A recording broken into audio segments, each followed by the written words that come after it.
Greetings, everyone, and welcome once again to another Monday night of the, of To an Imperfect Union, the political consciousness of West Coast Steeler fan.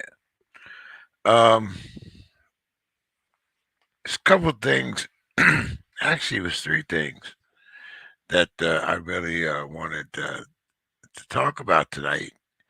And one of them, of course, was there are three videos that I had sent to participants of our particular discussion. And by the way, Dr. Casey's feeling a little under the weather tonight. We're sorry she won't be here, but hopefully we can get Mr. Scott, Miss Sims, and I know a little later on we'll have Brother Williams on.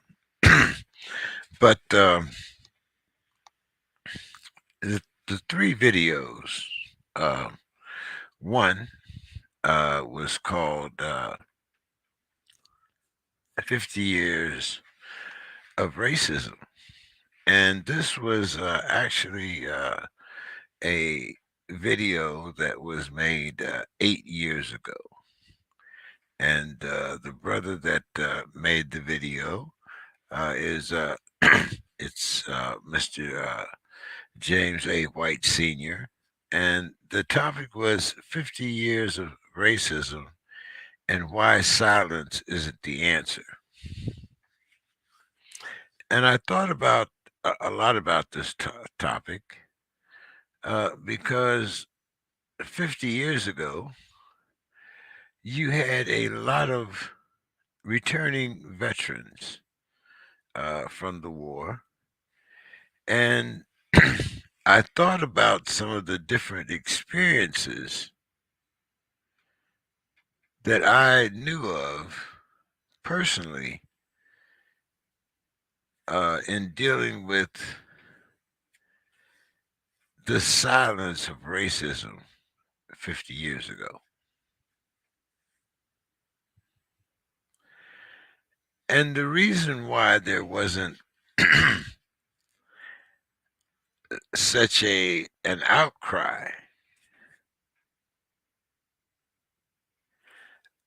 of racism and the stigmatism of silence is because this were the years of what our generation would like to call the hippies.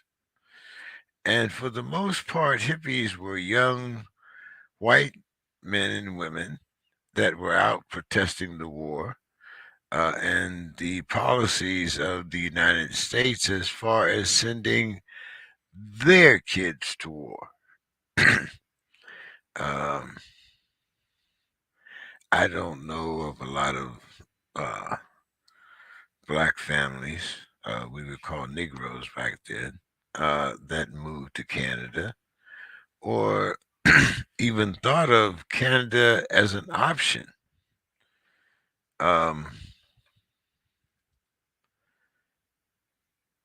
Especially those from the South. But this is the point of view of a kid that cut most of his adult teeth in Youngstown, Ohio, and my early my senior and junior years were spent under foster care in the state of New Jersey. But the reason why I'm talking about this is because 50 years ago, when it wasn't about Black Lives Matter or it wasn't about voting rights as far as the South were concerned, because there was everything there but the concrete walls and barbed wire of East Berlin. There was a line, and everyone knew that line. And as long as you stayed north of that line, you were kind of free to act as you please. Notice I said kind of. But going back to the differences,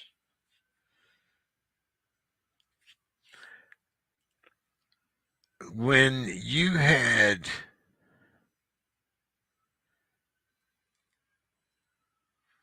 kids from the suburbs and college kids that had fancied themselves as the next leaders of the world, they did not see themselves as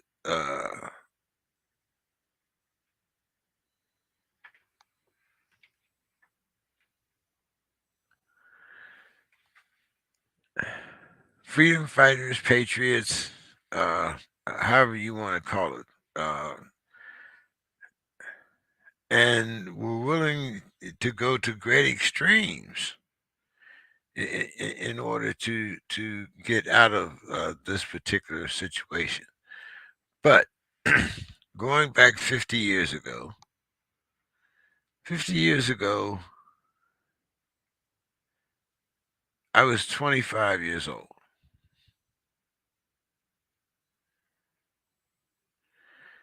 Already had a record. Let's see. I think I only had 2 strikes then. But anyway,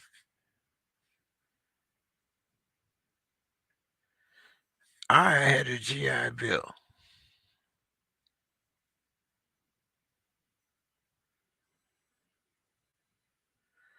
So I was entitled to get a loan. Let me take that back. I used the word entitled. I was eligible for a loan to purchase a home. Okay, so let's start there.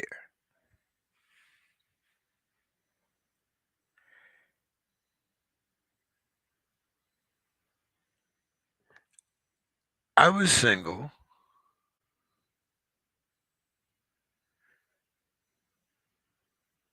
And while claiming no dependents, I did have a few dependents.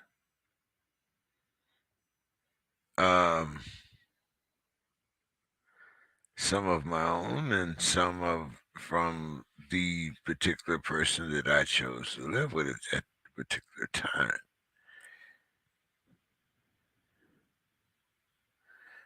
But let me kind of explain to you the differences in a 1974 to 80 northeastern Ohio,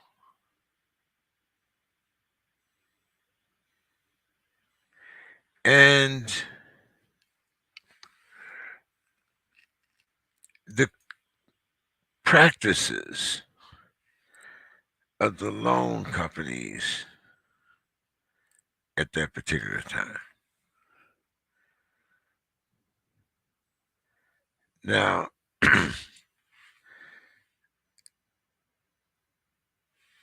we were an industrial town, surrounded by industrial towns such as Pittsburgh, Cleveland, Erie, Columbus, and all of these cities were steel making towns. one way or another, the economies depended upon the steel industry. Now,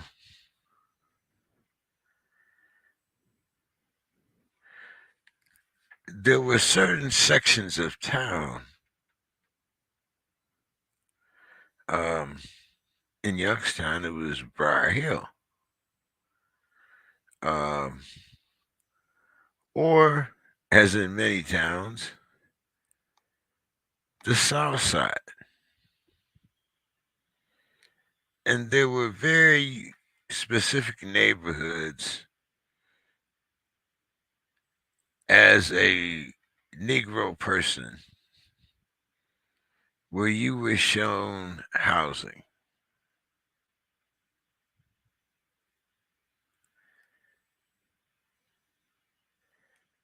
And this was the inner city where, it was mostly black families and poor white families.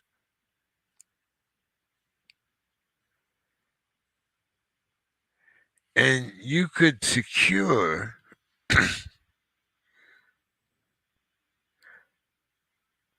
a house refurbished, perhaps uh, uh,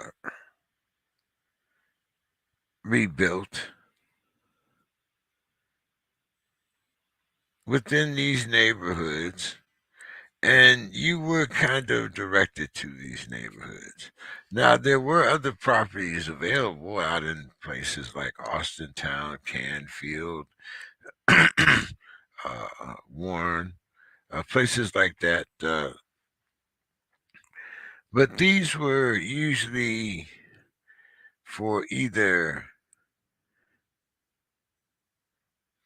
upper class Negroes or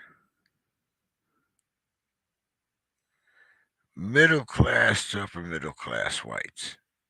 Now, I speak of this because one of the things that Mr. White talks about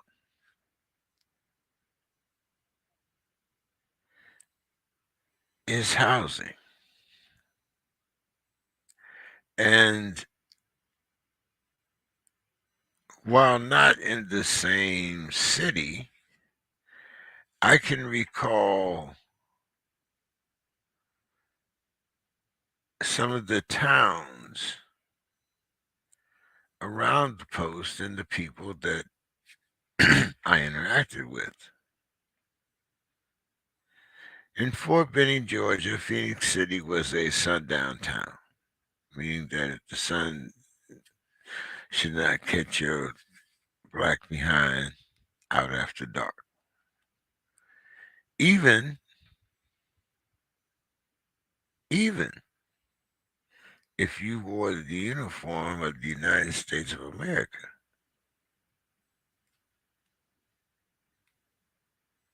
Yeah, even if you had on that uniform. So when he talks about housing around the post and how, oh yeah, uh, you can get this trailer, but you just can't live here.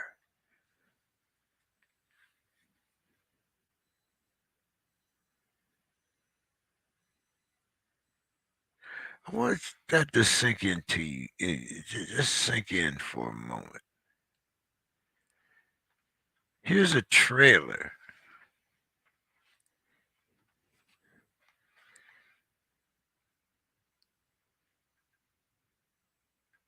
A trailer, not a house. Not. Here's a trailer in a trailer park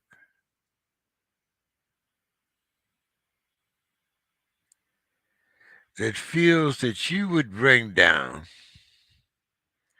property values if you were permitted to stay in the trailer that you bought, not the trailer that you're renting, yours. You own this trailer.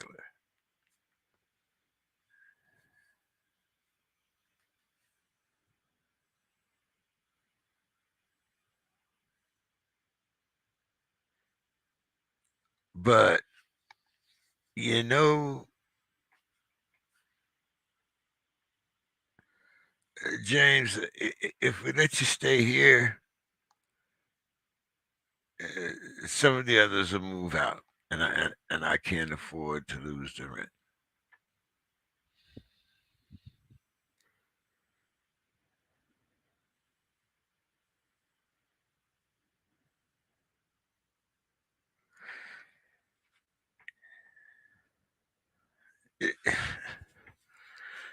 In some ways,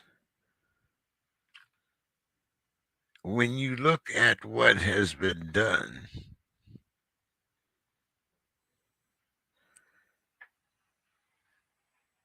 to our neighborhoods,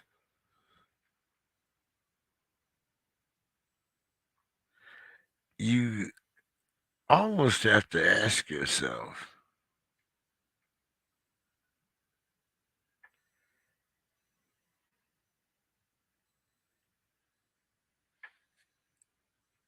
was it the silence that made it okay?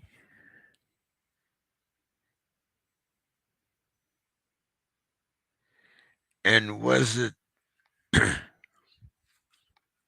the hallucination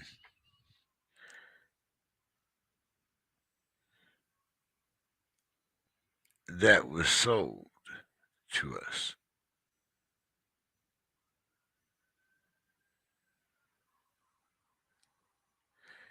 You see,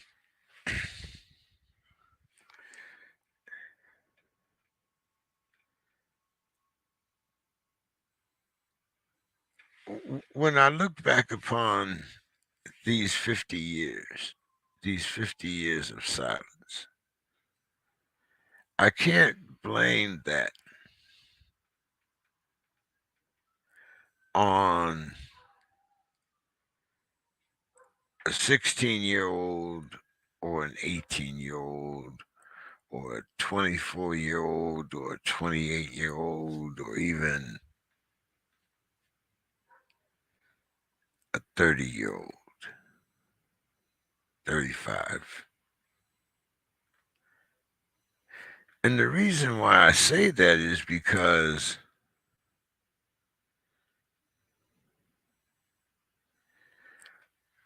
these people have inherited a world that we gave them.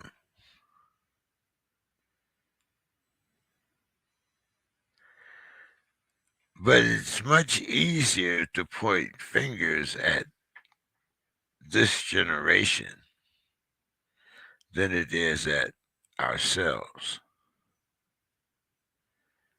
And trust me, that this hasn't just started because I heard the same thing from my grandmother and my great grandmother and some of the matriarchs in my family.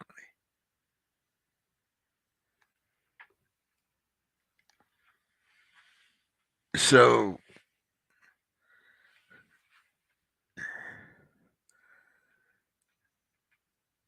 I'm sure anyone over the age of 60 remembers.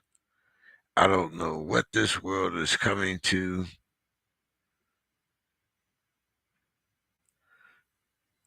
I just don't know what we're going to do with this younger generation.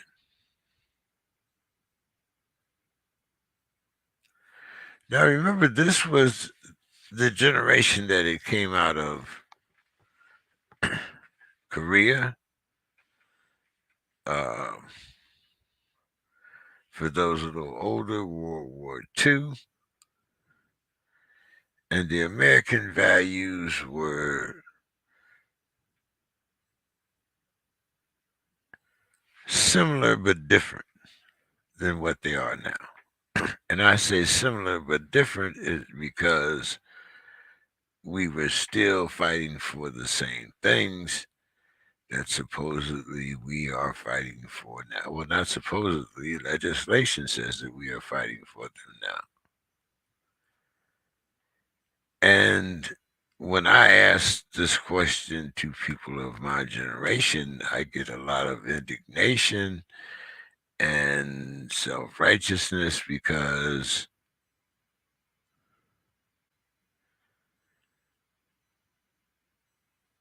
we went through the struggle. We made sure that they didn't have to go through the same struggles that we had, uh, so forth and so on.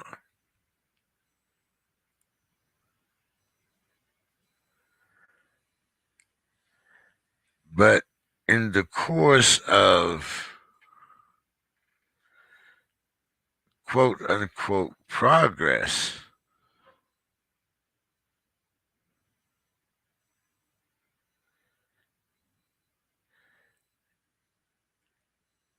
did we find ourselves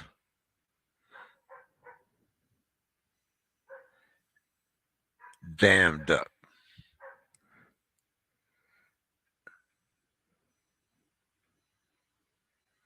A reservoir for all of the things past,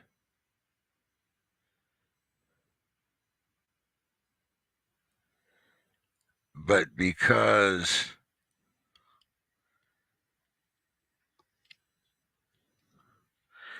the top of the water was so calm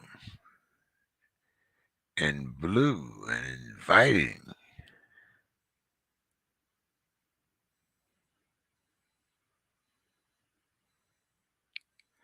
that we forgot about all the mud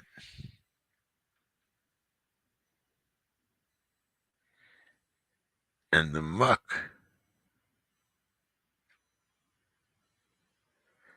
that was laying on the bottom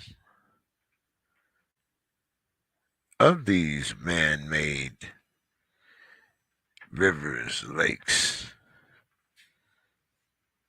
and recreational highways.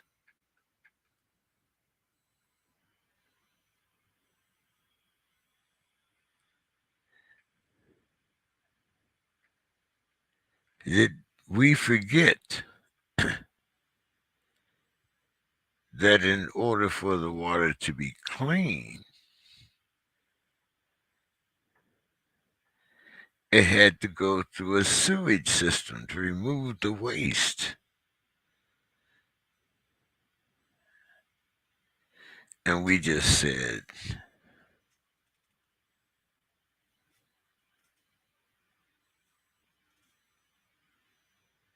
it's a calm day. The water's fine. And I'm not going to go that deep anyway. So it doesn't matter.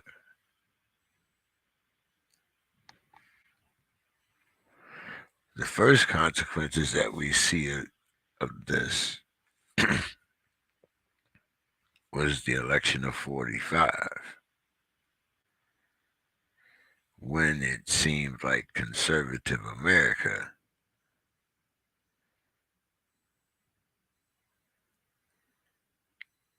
said enough is enough.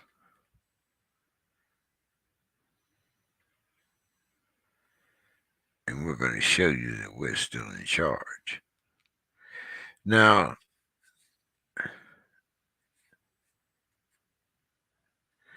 during these 50 years,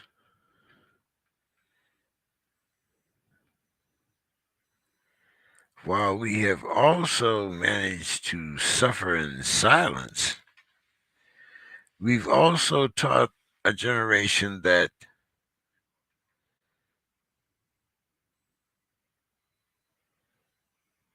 you shouldn't rock the boat. Look at what happened to them. You don't want to be like them.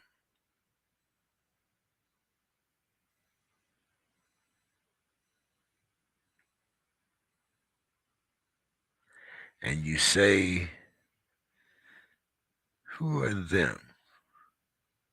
Who are they?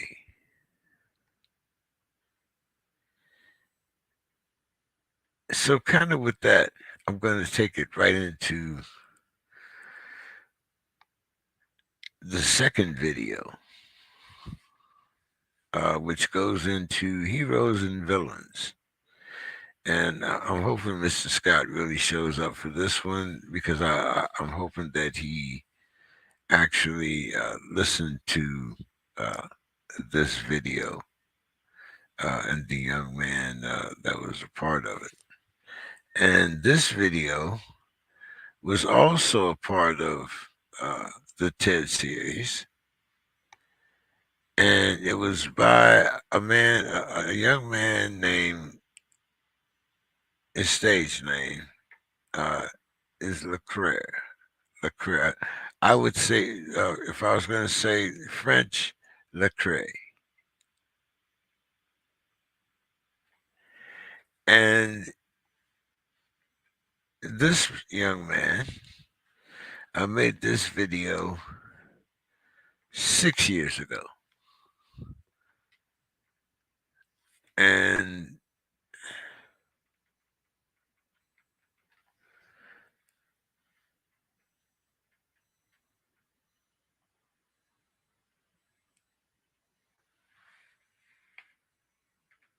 he was reminding people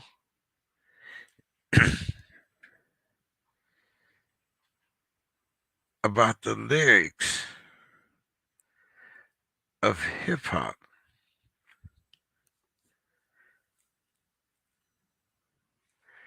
And the lyrics of rap music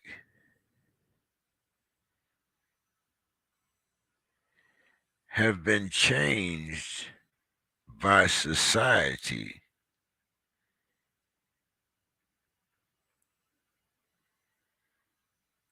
over the decades. And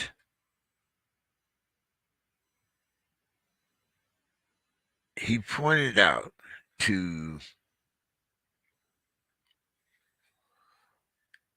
Wu-Tang and even Tupac and some of the other younger rappers of the 90s, late 80s, and the message.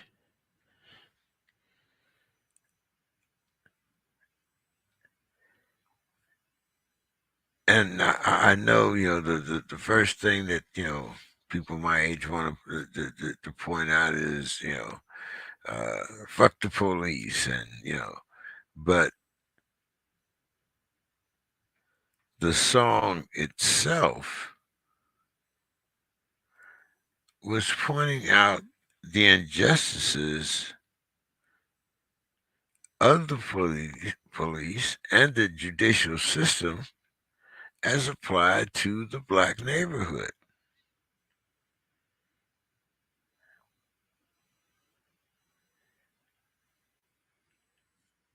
They talked about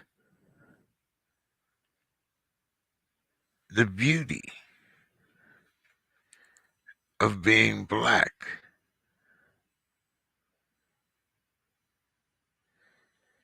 They talked about the positive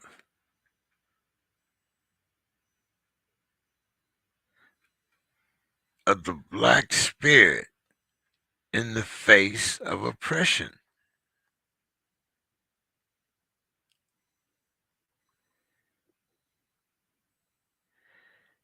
And while that sold within the black community, that was not mainstream enough. That was not the purpose.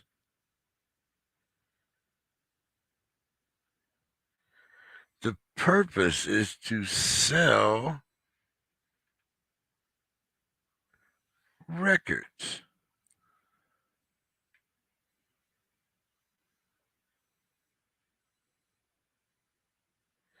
Now, when you combine that with the black exploitation movies, Superfly, uh, Cotton Comes to Harlem, uh,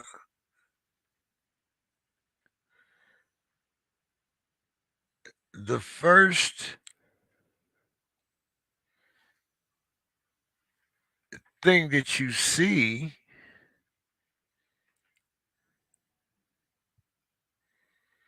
is the formidable black man who is out to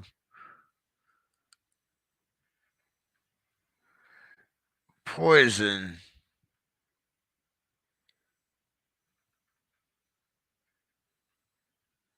the neighborhoods in which they live,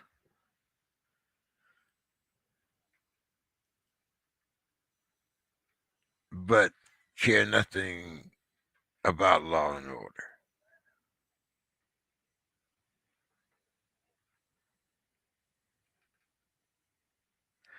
All of a sudden, white people knew who Pam Grier was, Coffee Brown.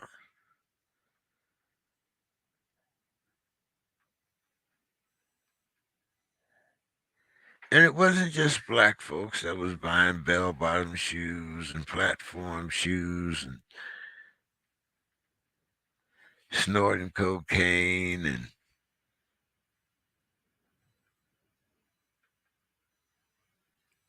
but when the news came on,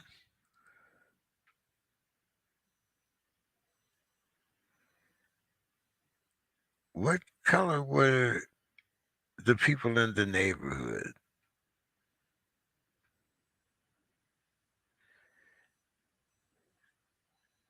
And your only defense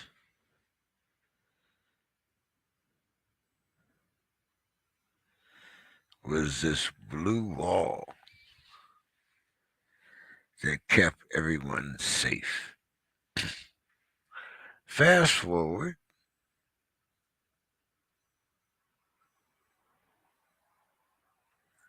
to modern rap. And when I say modern rap, I want to say everything from 2010, the last decade.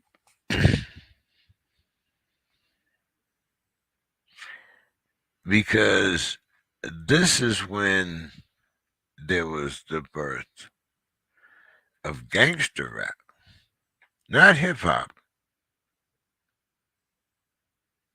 Because for the most part,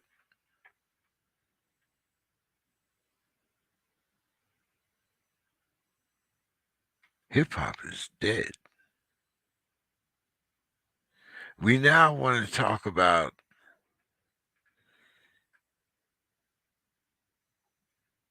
how many notches are on your gun. We want to talk about how many keys. We want to talk about how many stacks.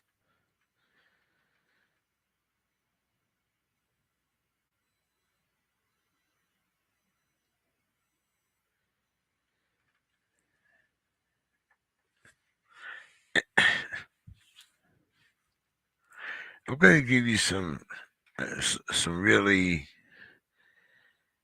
kind of messed up examples here, but I'm also showing you the positivity of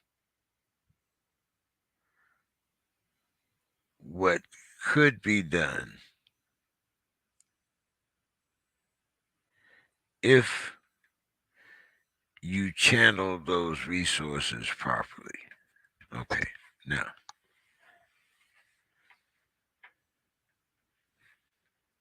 various rappers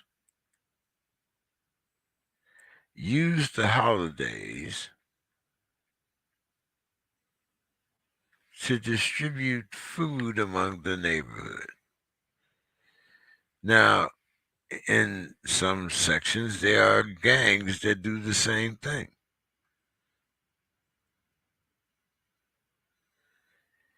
And on that one day or those 2 days or however many days, they participate. Uh, let's say, Christmas, Thanksgiving, perhaps Easter Sunday or another well-known Sunday, uh, where they actually go into the neighborhood and give food to the homeless, the elderly, or whatnot. Now, this used to be a way of how you had those gangs or those unsavory, quote unquote, people interact with the neighborhood, and the neighborhood does not fear them or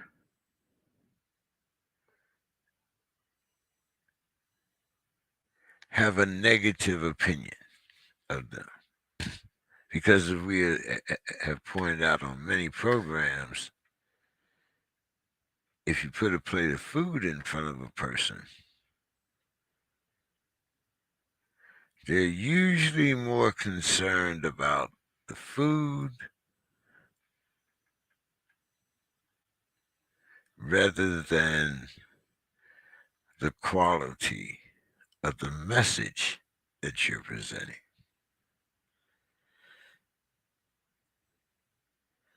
And if you don't believe me, look at some of the YouTube uh, podcasts where they show uh, Marjorie Taylor Greene, where they show Mitch McConnell or any of those Republicans at these CPAC dinners or dinners where they are trying to amass money for their particular parties or their particular race. So the hip hop culture came in with a positive message. How to improve our neighborhood, how to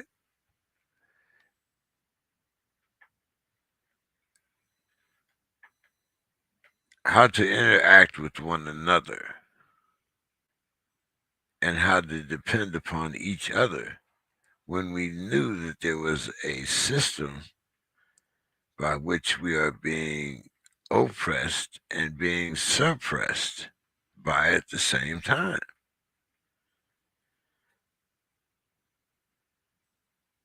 The pipeline to prison is no joke. It's not just a phrase. But enter the villains. Now,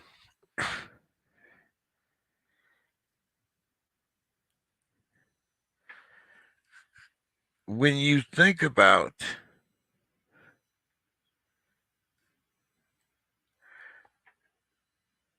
the deals or the faces that are in front of our young people right now, okay?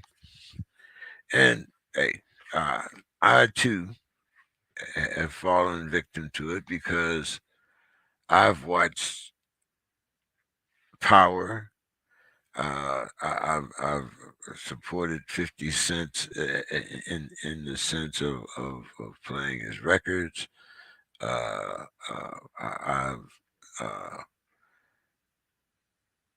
have family that are on YouTube trying to do their gangster rap thing. So when you hear about hip hop and you hear about rap, you should not get the two things mixed up. This is not a one size fits all.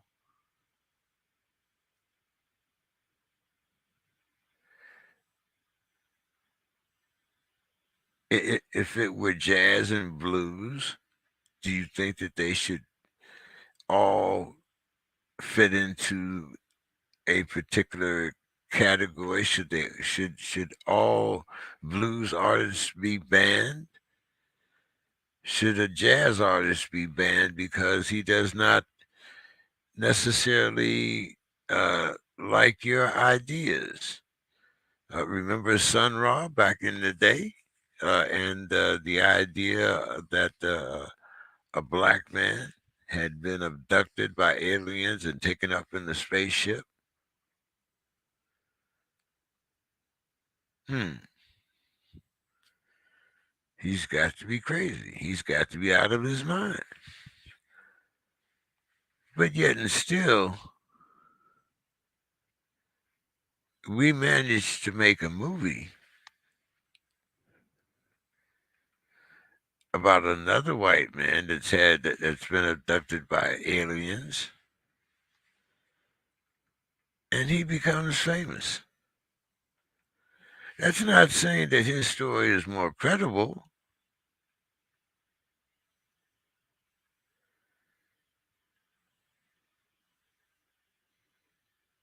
Is it the fact that he's a white man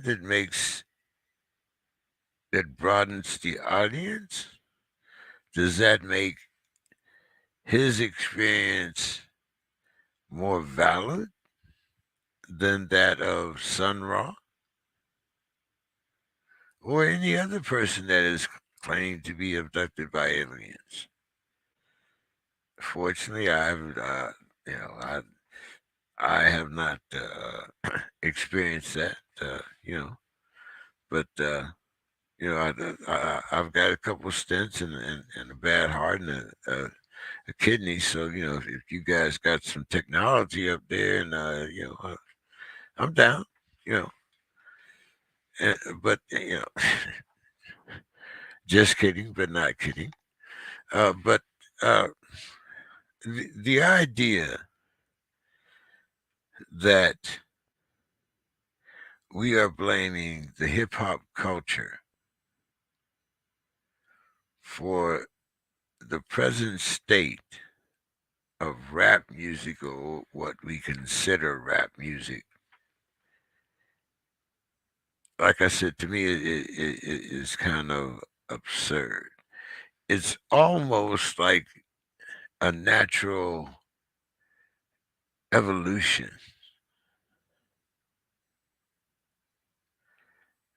of the culture within our neighborhood, because this is usually, and I'm saying this as a layman, someone that listens to music, not someone that creates music, but I listen to music that I have a personal connection with. And I'll give you a couple examples. Okay. Um, when I was incarcerated, I was put on a drug called lithium. And lithium is supposed to be one of those mood type of drugs that keeps you in a state of calmness. Um, it's not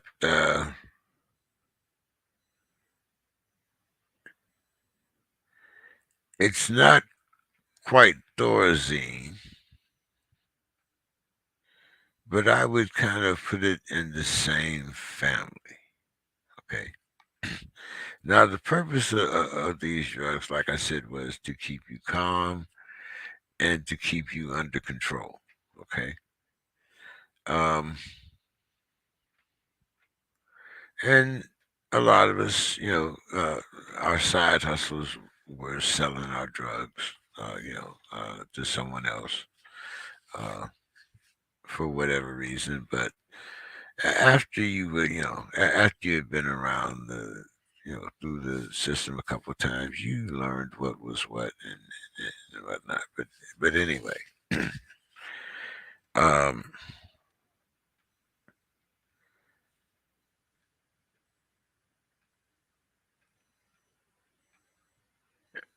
the first time that I was incarcerated for real, meaning that there was uh, a sentence to the big house coming.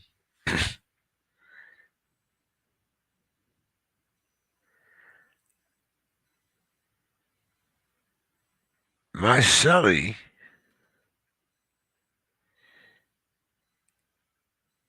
was given Thorazine, and I mean quite a bit of Thorazine because he, he had enough Thorazine to put 3 or 4 people to sleep. Okay, and they would give this to him 3 times a day, meaning that most of the time they wanted him to be a zombie, which meant that not only could he not effectively take part in his defense, uh, but he was also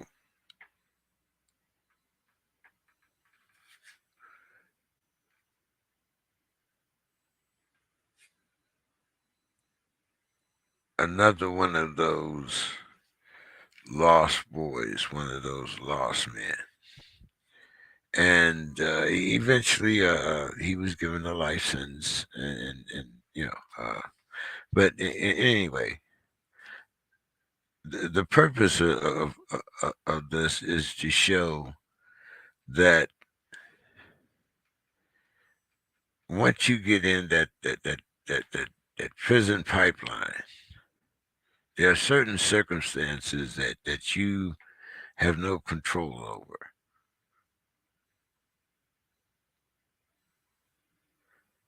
unless you want to face severe circumstances, which is another story altogether. But anyhow, getting back to the difference between uh, the hip hop and gangster rap. Um, uh, you know, my generation, excuse me, uh, we were about the ballads. We were about the romance. Baby, let me hug you down. But don't expect him to be around there too long because he's a Rolling Stone. You know, and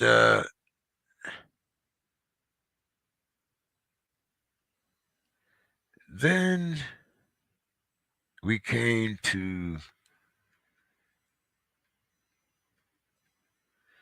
that period where, like I said, the black exploitation films.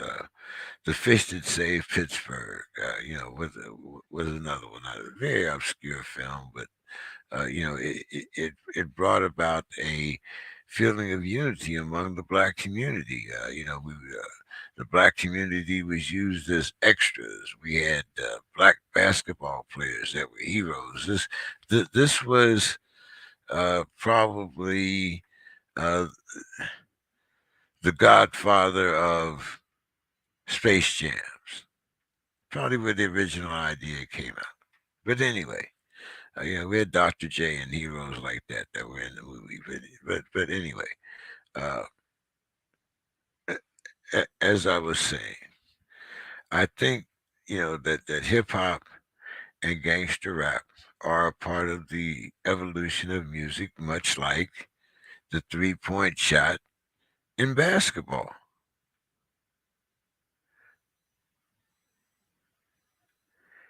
It was something that became popular. It was something that sold. And if business and commercialism does not teach you anything else, it teaches you to grab while the iron is hot.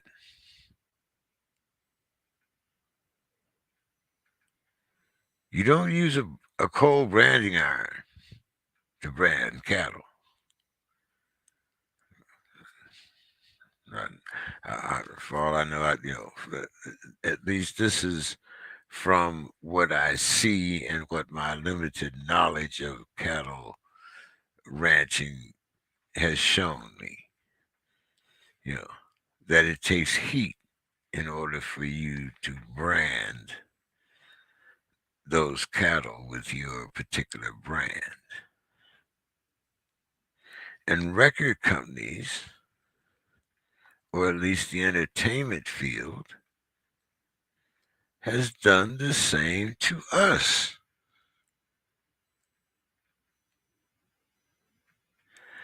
But mistakenly,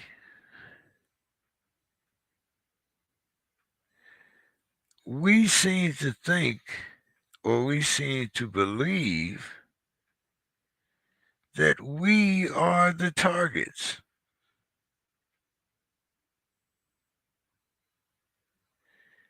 No, no. The target is that young suburban white boy that you pulled up next to at the red light,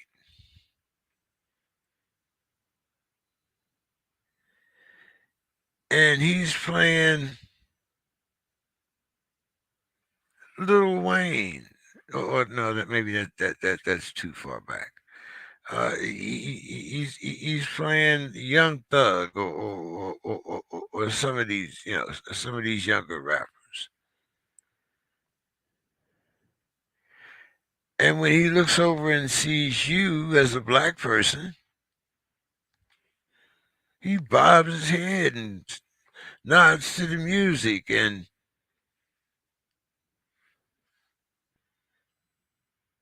he feels accepted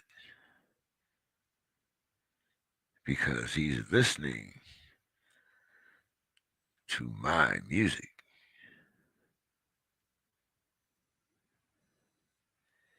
And when I say my, I say that with a paintbrush.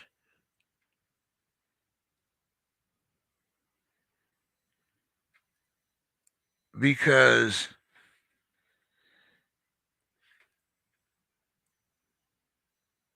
A, either I'm listening to something very similar, or B,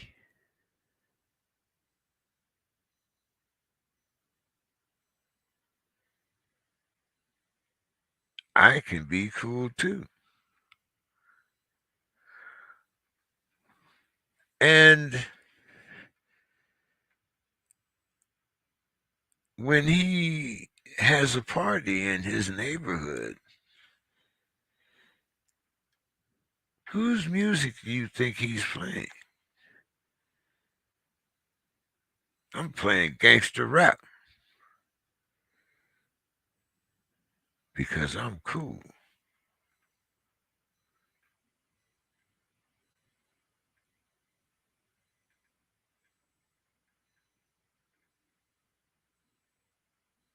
I wonder what black person It's living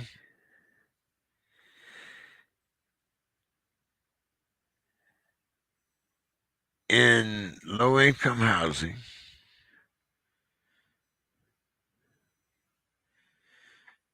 Their kids are in ninth grade, but they're probably reading on a sixth grade education.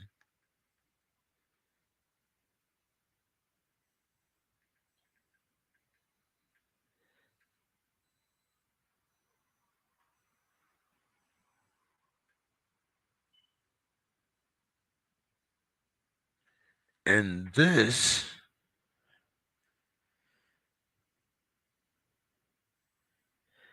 is that same idea that was sold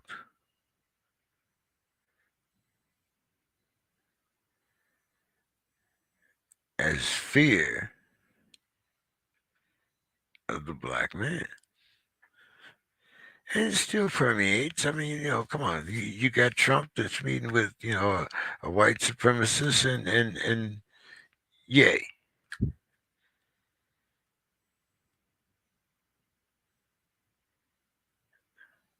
A lot of people are taking Ye's side. Some people are taking, the other side. But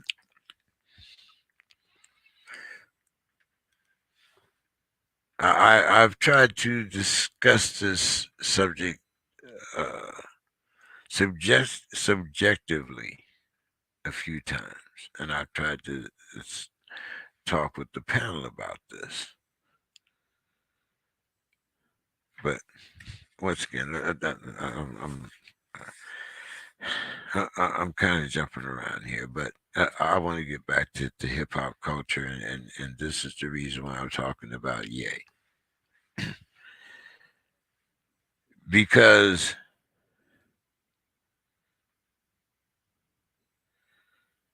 number one, as this genius, quote unquote, music producer,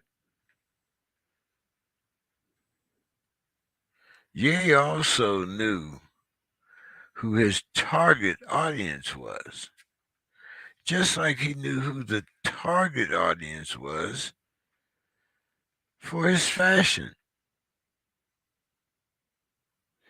And you see, the more he tries to tell me that all of his merchandise is available for $20,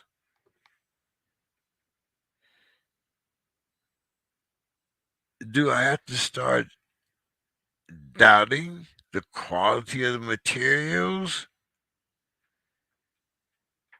that he's using in order to make this available at $20? Or do I assume that the price point was always $20 and you marked it up 3,000, 4,000%?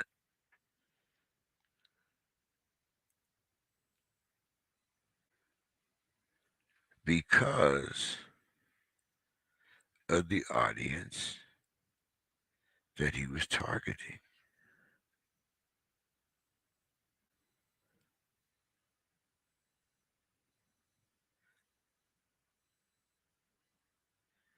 You see, I don't remember seeing any of the young basketball stars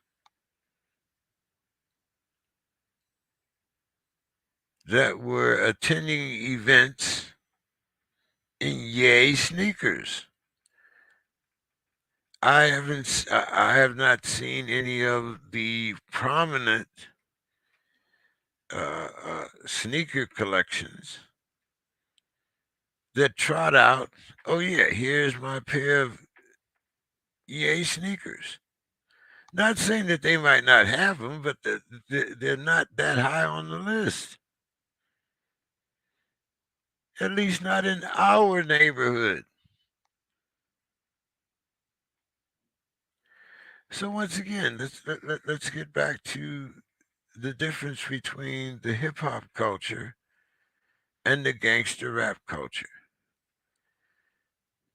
And you can all write me in and tell me that I'm full of shit or whatever. But when the powers that be found out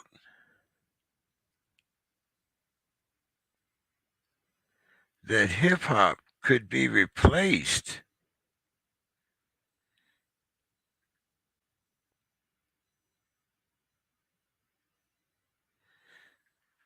then they immediately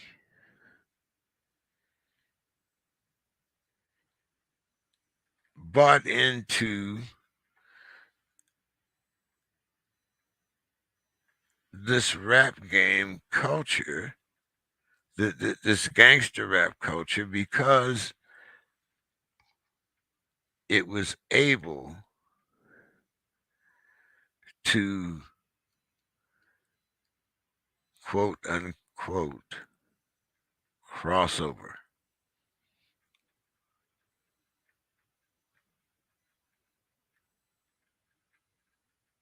Then you got a few guys like uh, uh, uh, Vanilla Ice, the fake rappers, you know, that came in and found out uh, the real reality of gangster rap. And you had some that were embraced by it, like Eminem, but they all paid a price. Some were willing to pay that price, some were not. So it's very uh, I want maybe is disingenuous the proper word to say that I find it very disingenuous that we paint the hip hop culture and gangster rap culture with the same paintbrush. They were started for two different reasons. They appeal for different reasons. And like I said, maybe I'm not a musician, but as a listener and as a consumer, it seems to me like they appeal to two different cultures. To continue on with my story, when I moved out here in 2003, uh, in 2005, uh, I had an incident that kind of triggered um, my uh,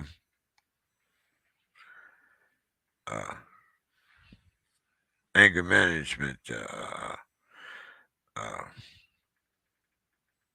skills. And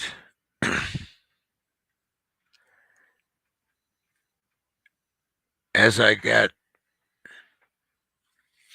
to my initial exam by the anger management clinic, they, of course, being the Army, handed me a form and asked me to which of these applies to you, from the music that I listened to the food that I ate, the type of exercise. I mean, it was pretty intensive, and as a result of the survey, um, the psychologist suggested to the doctor in charge that one of the things that I should change was my listening habits. And at that particular time, I was listening to a lot of what I considered hip hop music. And this was Master P, uh, Tupac, Lil Biggie, some Jay Z, um, uh,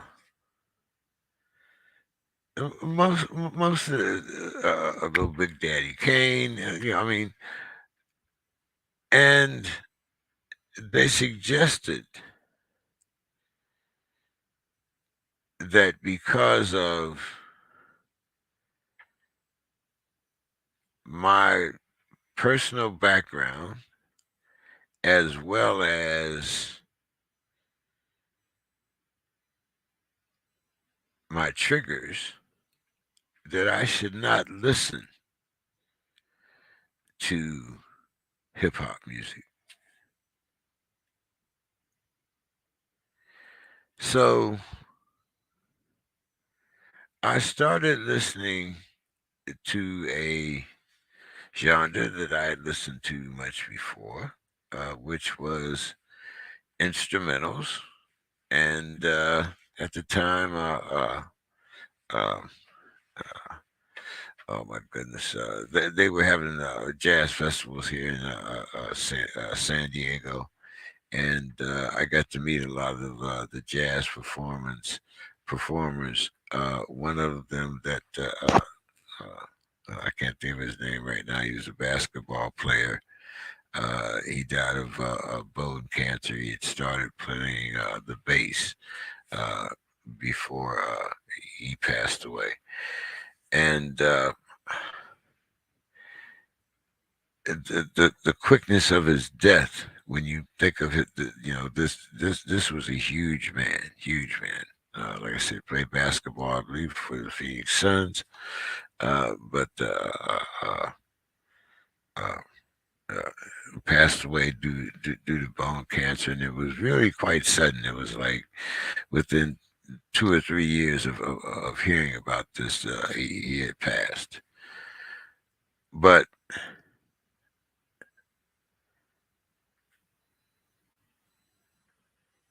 I say this because when you talk about music being able to calm the savage beast, music can also incite the savage beast. So I understand the apprehension and the fear in gangster rap. But I also think, like every other thing, a part of history, it's something that we should study and learn from, not just accept it as a cause for our illness, because for some it's also a cure. For some, for some it's a way for them to get these things out. And it's like any other message.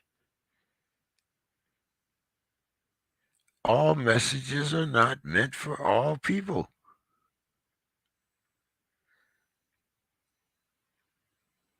You have to have you have to have a discerning palate.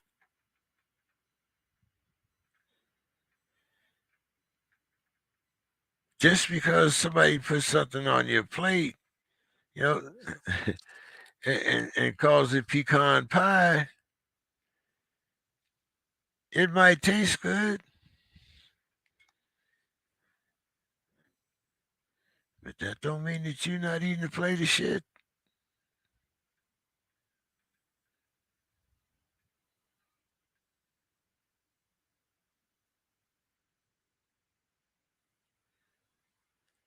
You can be vegan, you can be whatever, but feces is feces.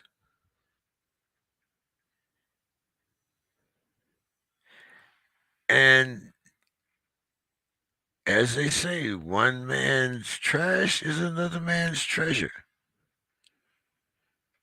I'm not saying that everyone my age should go out and buy uh, she should go on. Excuse me, should go on the internet and download, uh, you know, uh, uh, a rapper's a gangster rap video, or they should learn the lyrics to some of the latest uh, songs. I'm not saying that. What I'm saying is that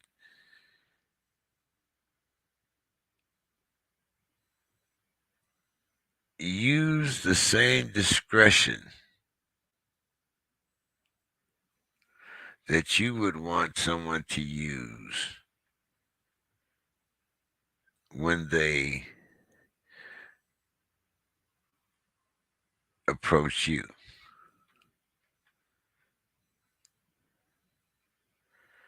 The first impression is usually the lasting impression. Hopefully, I've made some good impressions, and there are a few more people that come back to listen every week. But I think that information plays a key in not only our learning, but in our interactions.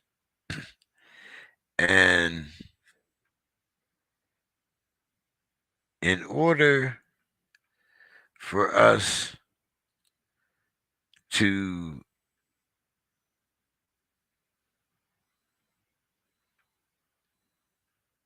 sow the seeds of progress and build those bridges between generations,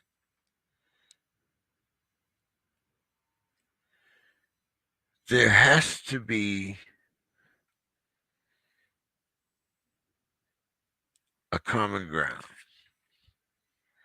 I always talk about, in my sports, how there are certain subjects in which I'm the old man uh, with the black socks and the flip flops that are telling the young kids to get off my lawn. Well, see, here's the thing.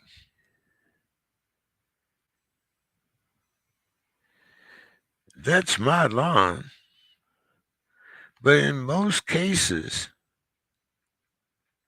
it's their neighborhood.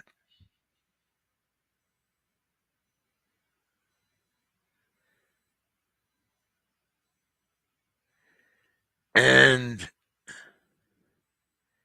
while I've lived in this house for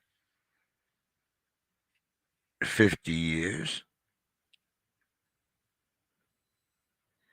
I can't expect for you to come in with the same values unless we've had a conversation. I know a little about you. You know a little about me. This is Mr. Jones. He has 3 kids. His oldest son is in college. His younger son he might be a gang member, but When I go past Mr. Jones' house, the music is always up. He's never home. There's a bunch of young kids around there. They're all smoking weed. Uh, uh, Maybe there's a few playing basketball. There's a couple in the backyard. Around the pool or sitting around the barbecue.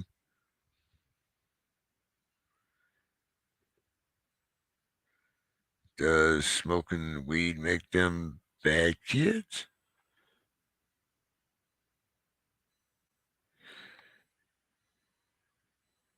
If I'm smelling weed,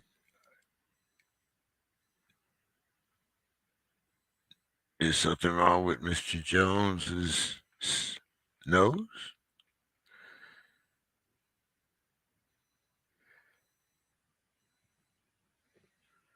The kids are there when he's there. Never been police called to his house. Never been a shooting at his house.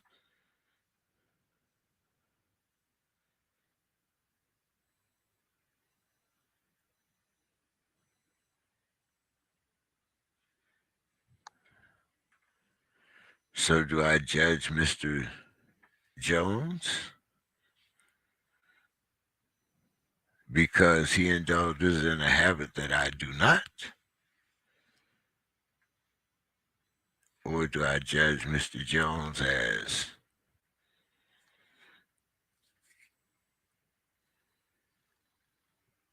he's a good neighbor? His kids don't come in my yard. His kids don't cause a ruckus. There's no police presence in our neighborhood.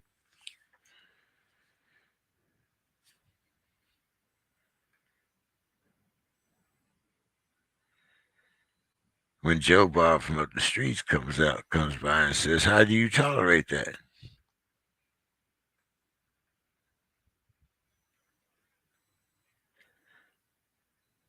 It's because Mr. Jones has certain rights, and as long as he doesn't infringe upon mine, I think he deserves that latitude.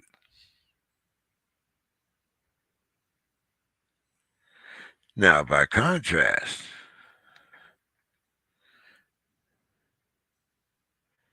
if Mr. Jones is playing fuck the police and the police is over there every day and they're disrupting my daily normal activities, then yes, me and Mr. Jones have to have another conversation. But the point is that before you condemn your neighbors, you should get to know your neighbors.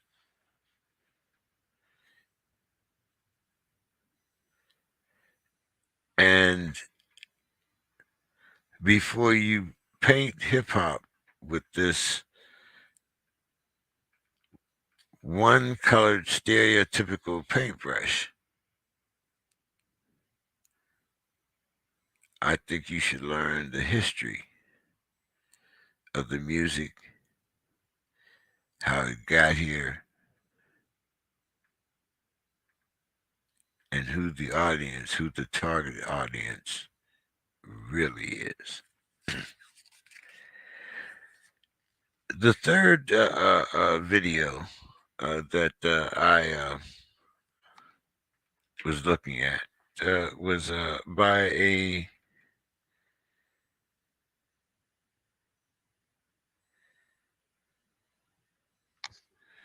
excuse me, the third video that I had wanted to talk about was one concerning uh, white supremacy.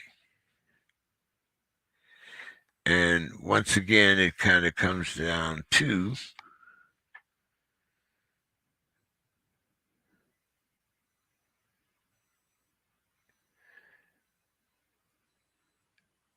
the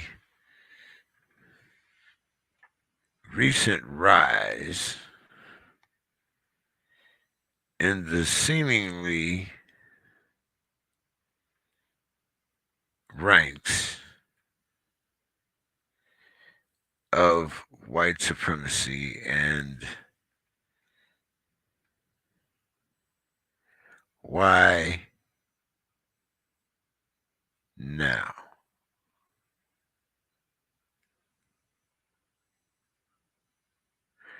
So let's start with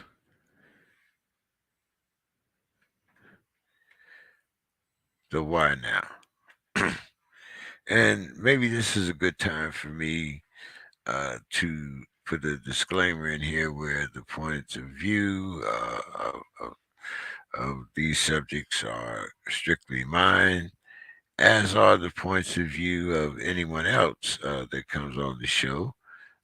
These are strictly their points of view, and we respect everyone's point of view, and we hope that uh, we have not offended anyone, and we just this is a show where we talk about social problems and how they have been, have not been, should have been, or will not be handled within our political system. So, my third video was by a man named what did the title of the video is White Supremacy. Same dog, same tricks, time to change the training. And this gentleman is his name is Mr. Russell Ellis. And this video was made only um, 8 months ago. If you go on Facebook or one of Facebook or YouTube, you can actually see the links to the video uh, uh, that we're referring to. So, as Mr. Ellis pointed out, uh, same dog, same tricks. All we have to do is change the training. And he means that, or at least I want to say that he means that on both sides. When he says it's the same tricks and the same dog. Because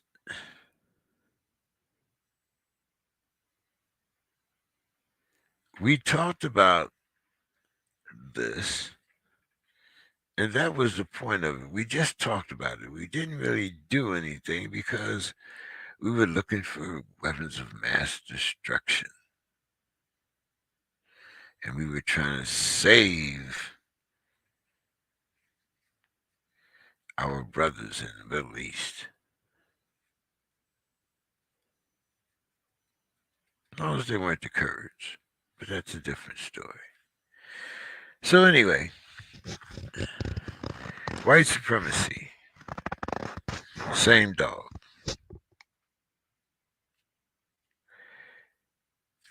When I was a young man, much younger, George Wallace came to Ohio as part of the Dixiecrats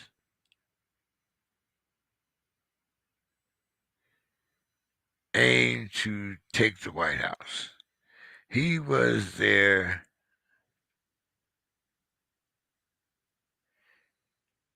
candidate for president of the United States. Now, if I were Bill, I could probably tell you his whole complete name, but George Wallace, just quick history, was the governor of Alabama.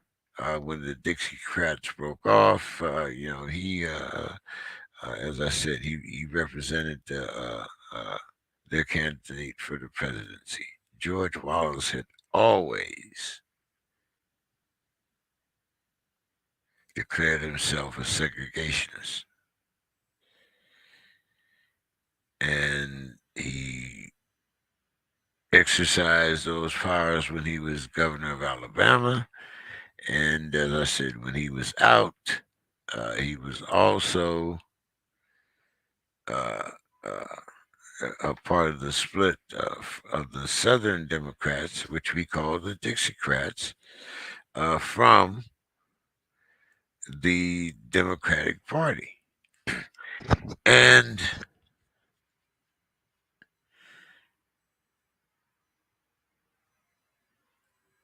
of course, it was the same dog. Look at their neighborhoods. Look how they live. Look at the crime that takes place within their neighborhood, education in their neighborhood, the jobless rate in the neighborhood, the unemployment of the youth within their neighborhood.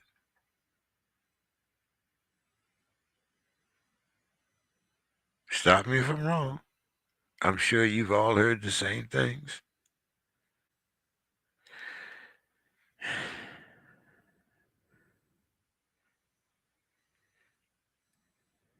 So we started doing things to protect our neighborhoods. The first thing that we did was we started erecting freeways. And it was much easier to use eminent domain to cut through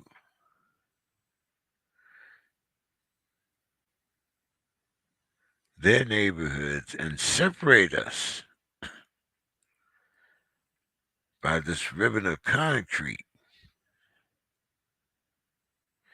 And we protect our neighborhood, and we put them in an area where it's much easier to control them. Okay, so what's next? Ah, the vote. Now, if we can just cancel their vote,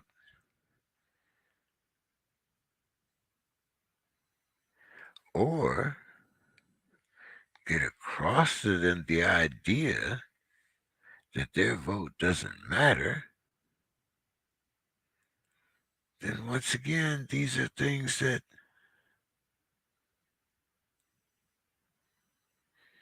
we can use to keep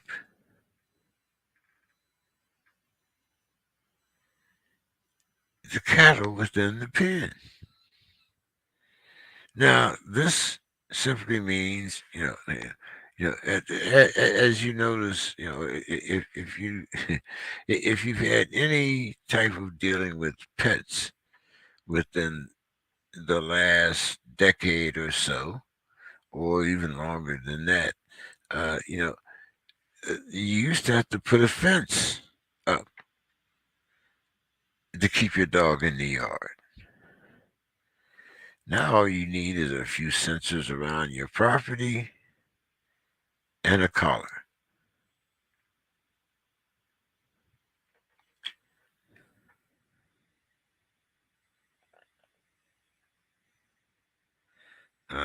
Let's see. Let me send Brother Williams the.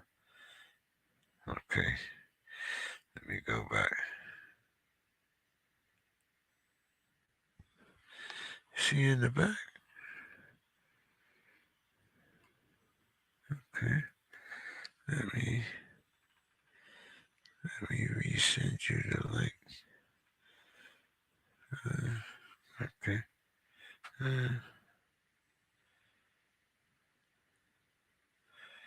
Okay. Let's go here.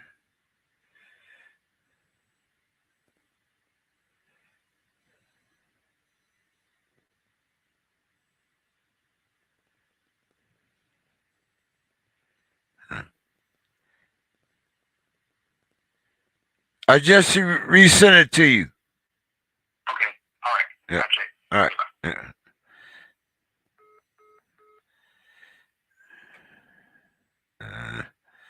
Right there.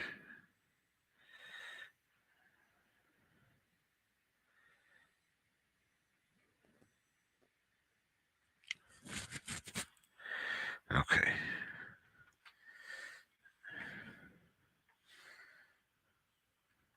Okay. Hopefully that was Brother Williams, and he'll be on here to uh, uh, finish out this last half hour with us. Let's see here. Hopefully I sent you the right link.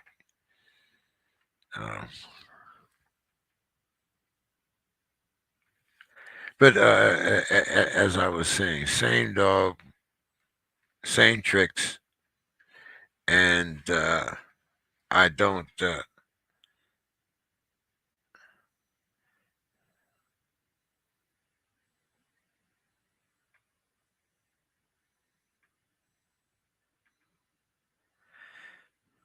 Okay, this should be the right one.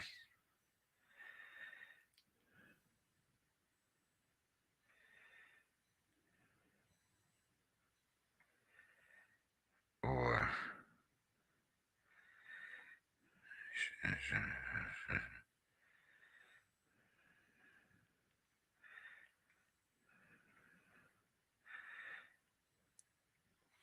oh, excuse me, 1 minute. I'm just trying to send Brother Williams this link, and it does not seem to be very friendly tonight. Let's see.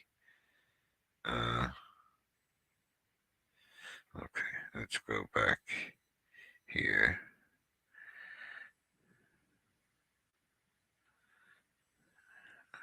No, I don't want this someone I want.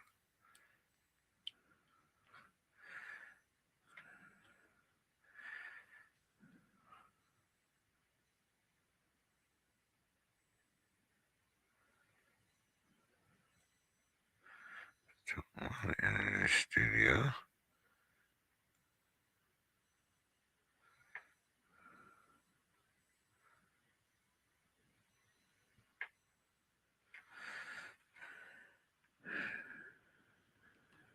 Okay, let me see.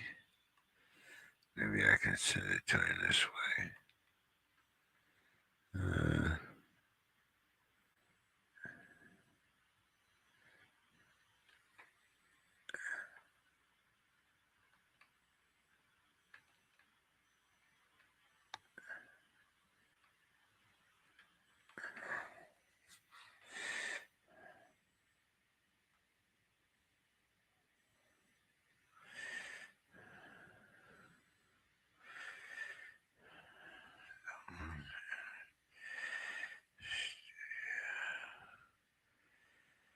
Okay, let me see.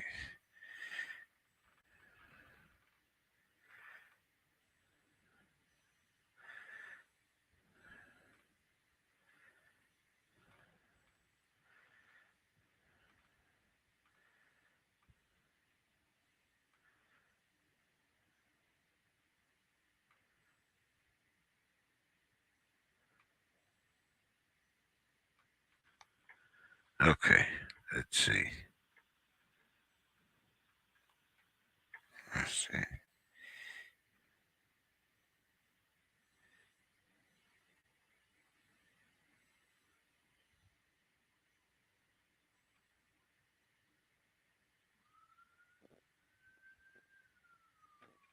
Okay.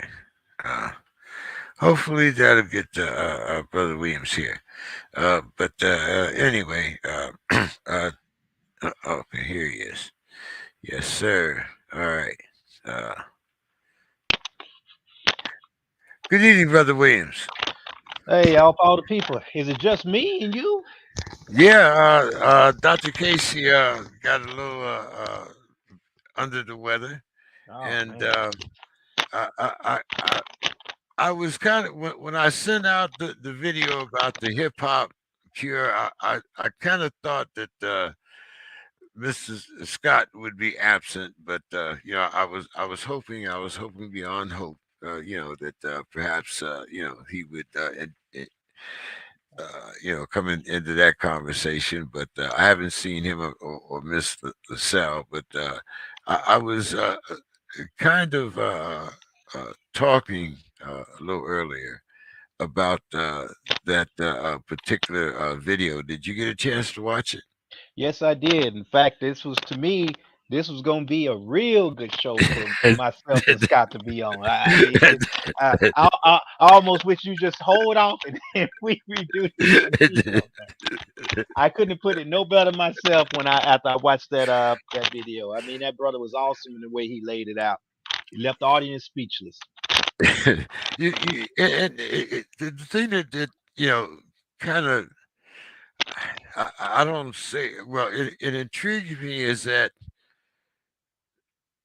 I don't know am I different from my generation, but I understood what he was saying. I understood the evolution, and I understand that there's a very distinct difference between hip hop and gangster rap. And you touched upon it on an earlier show on the message between the two. Hmm. And that was what it had got me so intrigued with that video, and why when I listened to it, I wanted to send it out and I wanted us to talk about it. But believe me, I'm going to bring it back up as soon as I can as I can get us all together. But am I wrong in saying that the message of hip hop was totally different from that of gangster rap? And gangster rap was actually a tool in the sense of that it was made to be popular to a different audience. Hip hop was made to be popular to us, to in a generation when we needed a positive message. Gangster rap is what sells in what we call, or what you would call in your industry, a crossover pattern. Am I right or wrong here? Well, let me elaborate more on that. So the thing about it is, even when you talk about gangster rap in its origin, what it was, it was basically people relaying the circumstances that they find themselves in the streets, and using a lyrical form or musical form to discuss and talk about it, almost like venting and crying out for help, or just letting you know what they've gone through, as opposed to actually still living that lifestyle.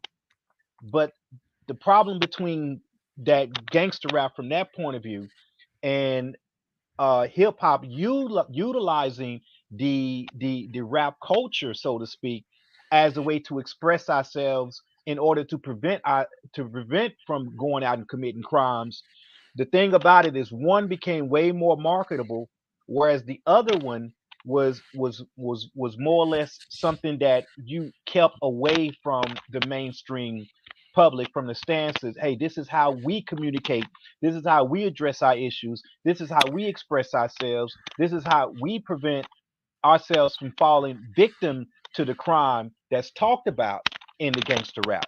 Whereas with the gangster rap, the stories that are being told and the dramatization that's being emphasized is kind of like the same thing it is with the with I would say maybe a drama or horror movie, or something that grabs people's attention and make them want to sink in and listen to it.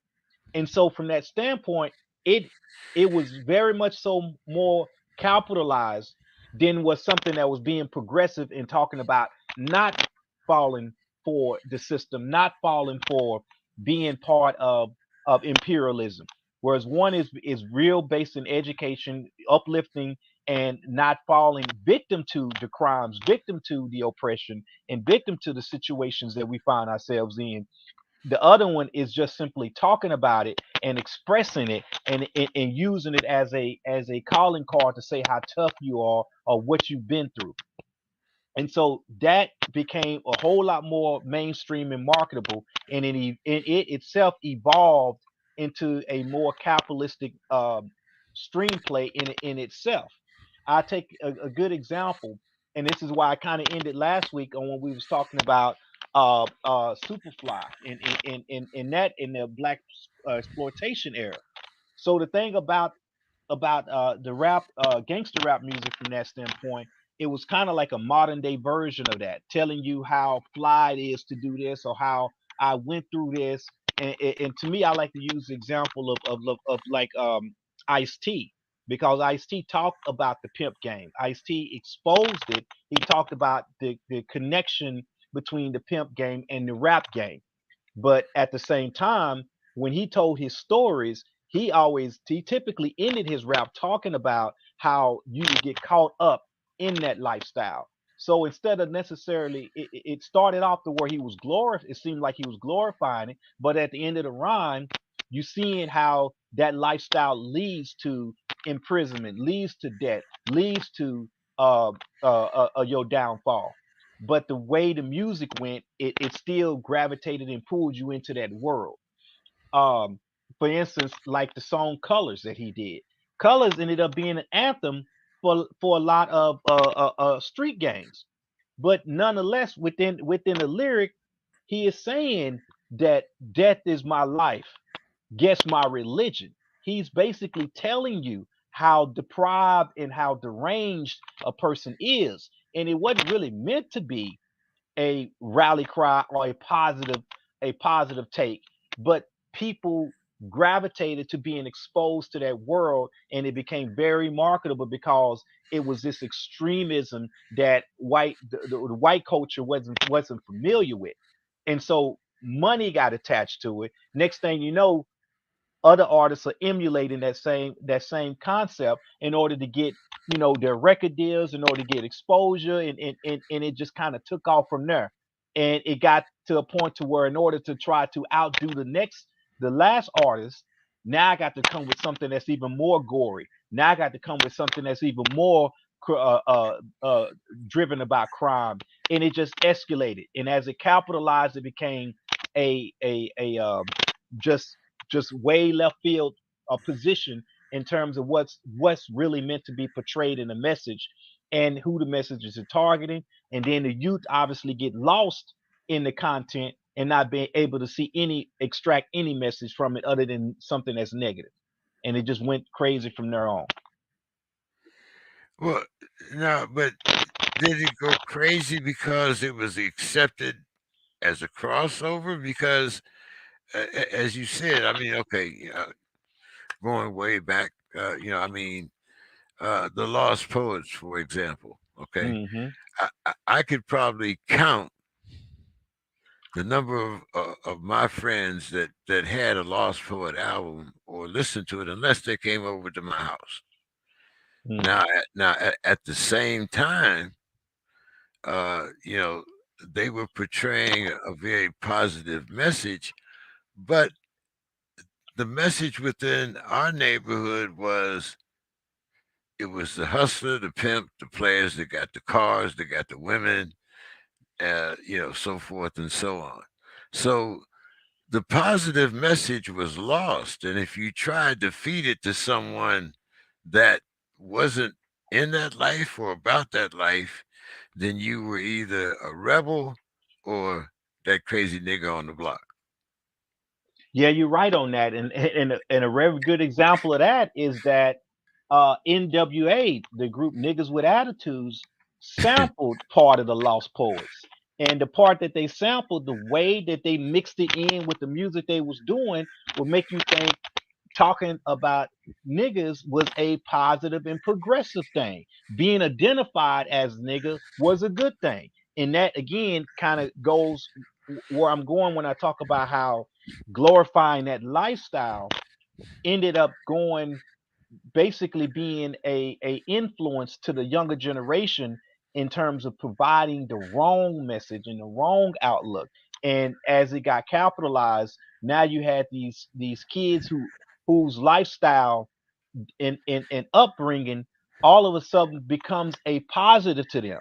And so speaking on all of the things that they went through, gay basically became this rally cry that the more crime I've gone through, the more things that I've survived in terms of this lifestyle, the better my chances are of being able to get fortune as a result of telling my story, which is how we got the idea of talking about dry snitching. Because now all of a sudden, if I'm able to rap about these crimes that I committed, and these things that I've done, these people that I've killed, this money that I spend that is undocumented, but I'm telling my story. Now all of a sudden, I'm attempting to outdo the last person that rapped about these things. And then you even got it got to a point to where it was a powerful thing for me to be able to say, I'm calling you a studio gangster because the raps that you rapping are made up, whereas I really done it. And so for me to call you a studio gangster and for me to glorify the stuff that I did as being portrayed as the real life that I lived, all of a sudden what you doing at that point in time is incriminating yourself on wax. And not realizing the damage that not only you're doing to yourself, doing to the industry, doing to everything that the music could stand for. And mind you, the industry itself is just eating this and loving it because again, it is drawing more people into that character or into that play. Because it's like again, to me, I like to look at it the same way we talk about when we talk about a good horror flick. A good horror flick is one that's gory, that more people want to come see it.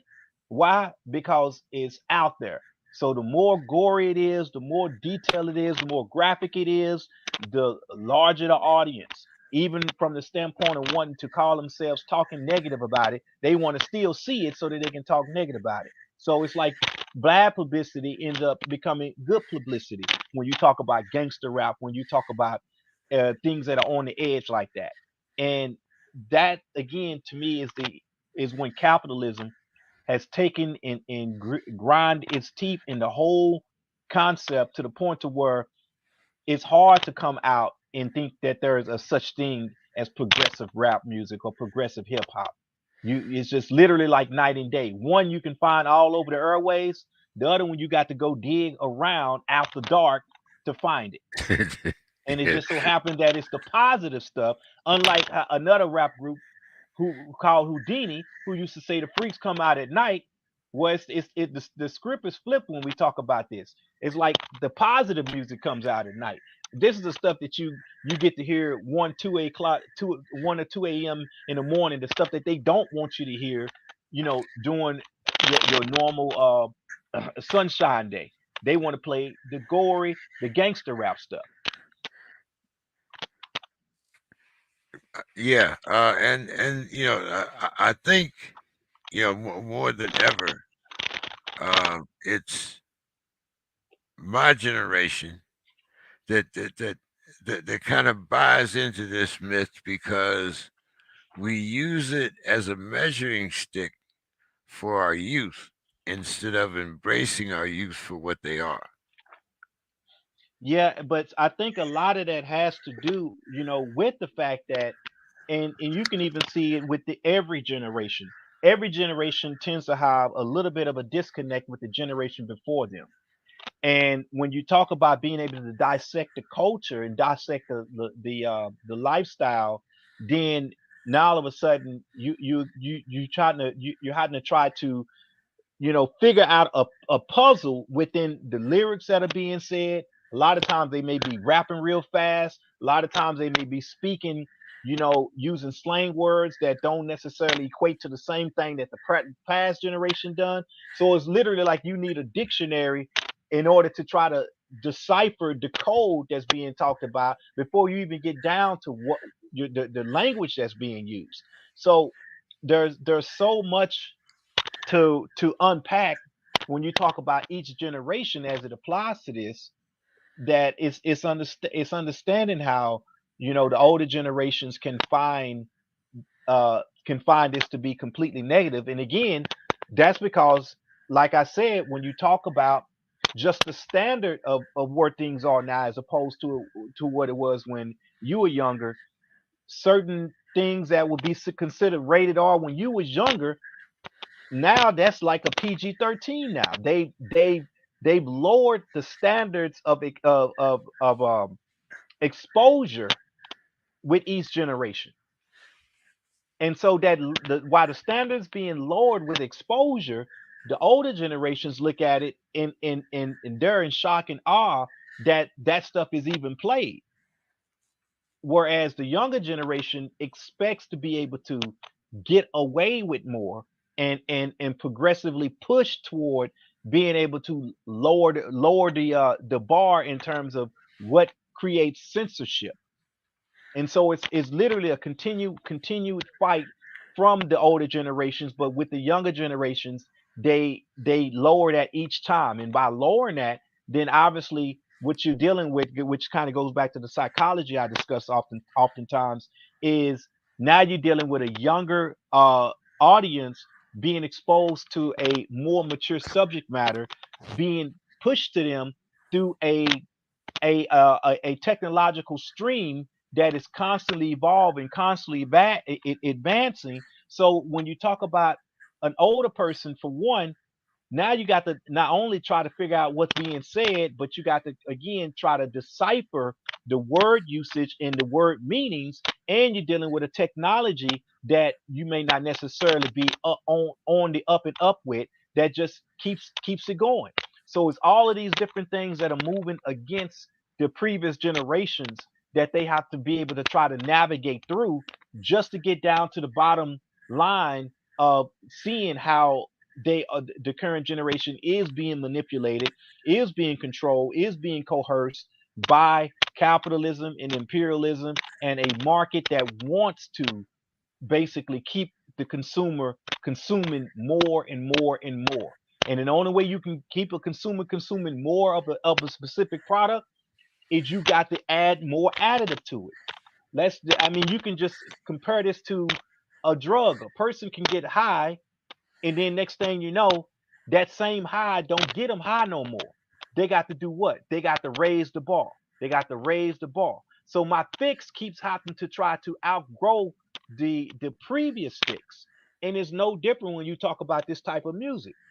Because if I shocked you with my last album based on the words that I said and the things I got away with it, the only reason you would buy the next album is because you expect to get more of that and even more shock value.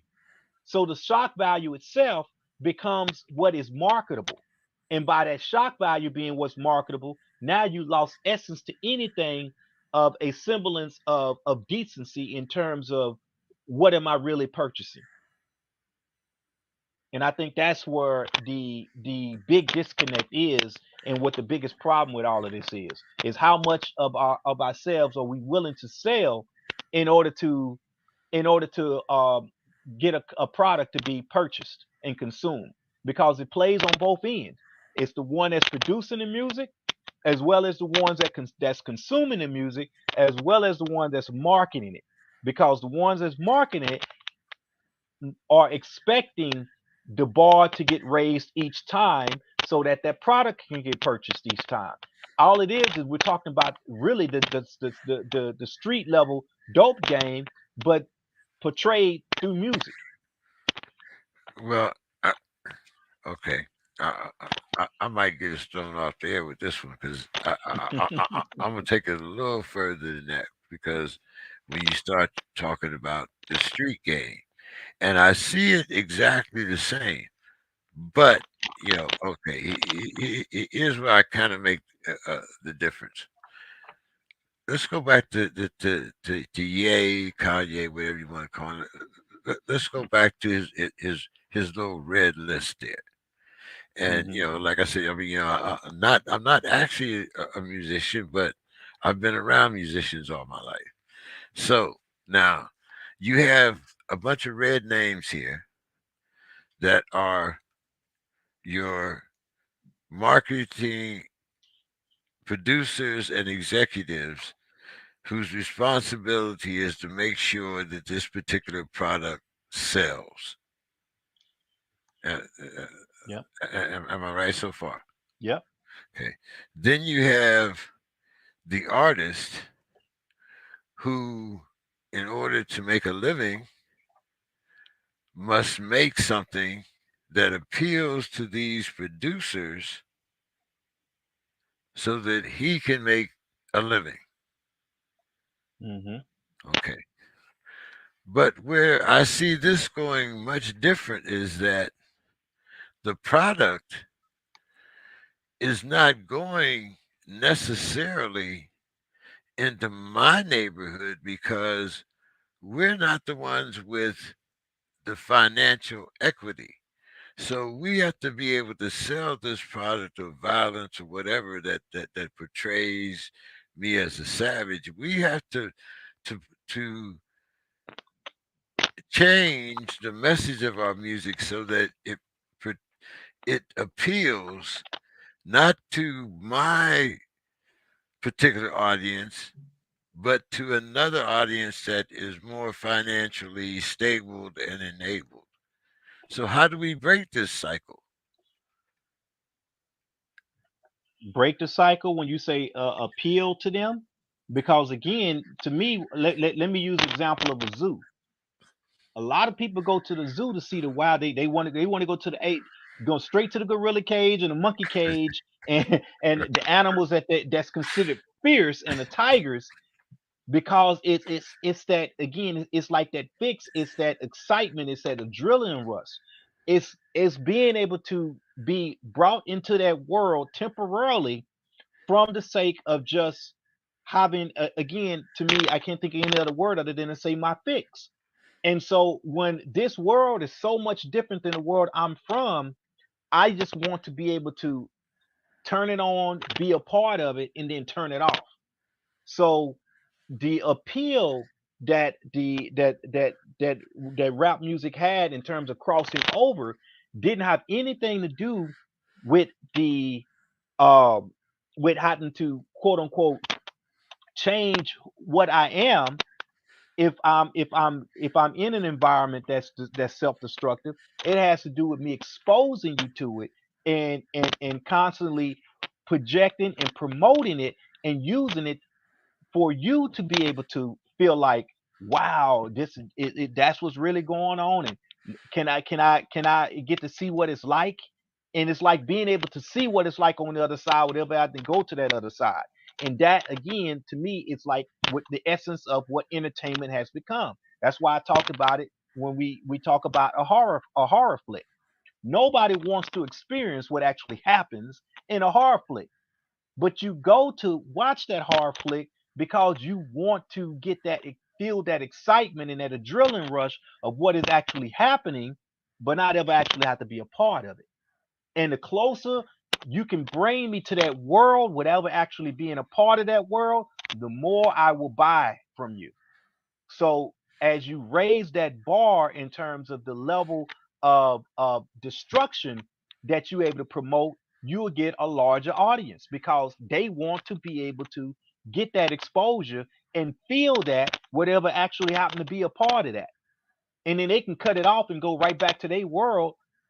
Whereas you have to do what? In order to sell your next album, commit more crimes or think of more ways to be self-destructive in your process. And because you are making money doing it, you become a role model to other blacks or other people in that condition like you, because you are doing what they are doing, but you are making money talking about it.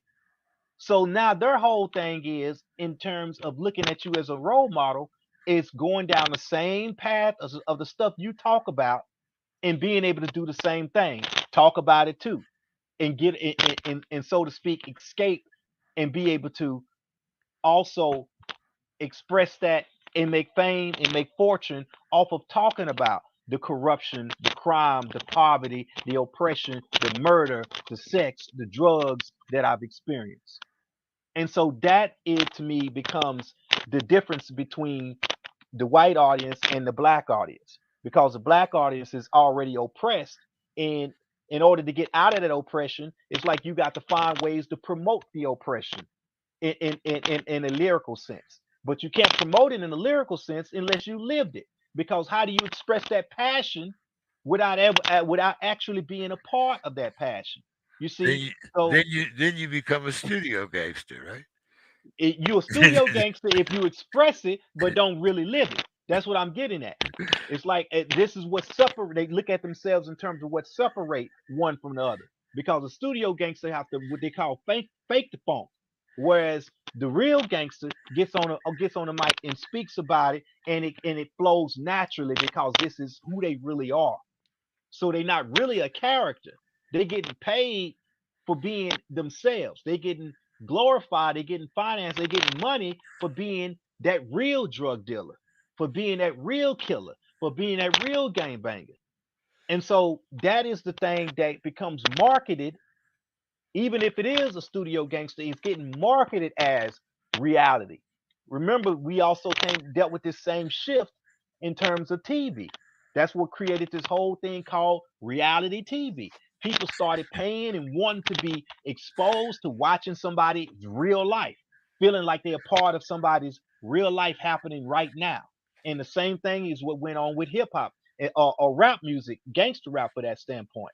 And so the closer you can bring me to that reality of the situation, but yet I'm able to sit in the comfort of my home and get that experience, the more records you can sell. And so it still goes back to me, the capitalism aspect of not giving a damn and wanting that self-destructive person to be marketable and pull them and suck them, basically blood suck them dry from their from their experience, from their poverty, from their lack of proper upbringing, and then again make that marketable and make that a way of life to get out of that life. So it's a catch 22. In order to get out of that life, I have to be that life, right? And in order to be that life, I have to do more of that life in order to compete against the next person that's a part of that life. What separates me from this person in terms of my storytelling? I got to have went through more things, and I have to have dodged more bullets or evaded more police or evaded more time. Which in speaking on it again, now I'm dry snitching because I'm telling you that I did these things that such and such didn't actually do, and I got away with it, and all of a sudden now that makes me more marketable. And then the children see that, and then they want to pattern themselves after that same thing. So this goes right back to the through again when we talk about the black exploitation era, to where the pimp ends up being the hero of the community. The pimp ends up being a person that I want to be like. Why? Because the doctors and lawyers have moved out of the community. The wealthy people that have earned a living properly are not coming back to the hood. They left the hood and they staying gone. So the ones that have money and have fame that I can look up to are what? The pimps, the pushers. And the pimps and the pushers have a good talk game. Because remember, going back to Ice T, when you look at the old school pimps, all they were doing was rapping. That's That's all all. they were doing That's was all. rapping. So the difference between that and nowadays is you got a syncopated beat behind those raps. And that's the story. Yeah, I mean, to me, it seems rather simple, and I don't understand why people of my generation don't get it. But this also leads me into another video where I was talking about the white supremacists. Same dog, same tricks, different training. Yep. Okay. And as I listened to him, I also thought about how things have changed, but not changed. And you know, maybe I'm a little different from most people, but every once in a while, I'll jump on one of those white supremacist sites and look at their little manifestos and what they're supposed to be about and all that. But as I have been looking, it does not seem that the message has changed. What changed is the face of the oppressor. Whereas before, I could recognize him by the hood and the symbols and everything that he wore. Hmm. Now he has on a suit or a pair of Nikes, or maybe he might be riding through my neighborhood on a bike. He might just. I mean, they've. It also seems that they have gone underground. I mean, I'm not saying that all vestiges have disappeared, because we've even seen that here in San Diego. But it seems like now they're kind of like when you build a dam, you get this nice lake, and it's nice and calm on top. The water is all blue and all that, but you forget about all the mud and shit that's on the bottom. I mean, it, uh, like I said, maybe I just got too goddamn old. I don't know, man. But it just, seems like we're taking a lot of damn steps backwards. Yeah, and I think again, to me, it has to do with the level of exposure that the younger generation is able to gain access to so easily, uh, without obviously having the maturity level to be able to dissect and basically understand what they're being exposed to. And because technology is moving at such a fast pace, again, the older generations are not even able to keep up with the medium in which these messages are being delivered, yet alone the message itself. And so you have multiple things working against you in terms of being able to stay connected with where your children are going.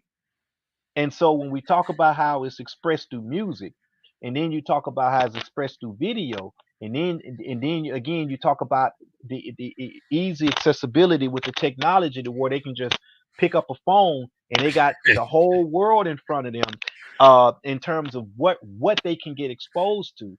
And then we got to talk about this just from the standpoint of what's referred to in the information age of being overexposed, because you have so much data out there, so much stuff out there. The conspiracy now has to do with flooding you with so much stuff that you would never be able to discern what the truth really is.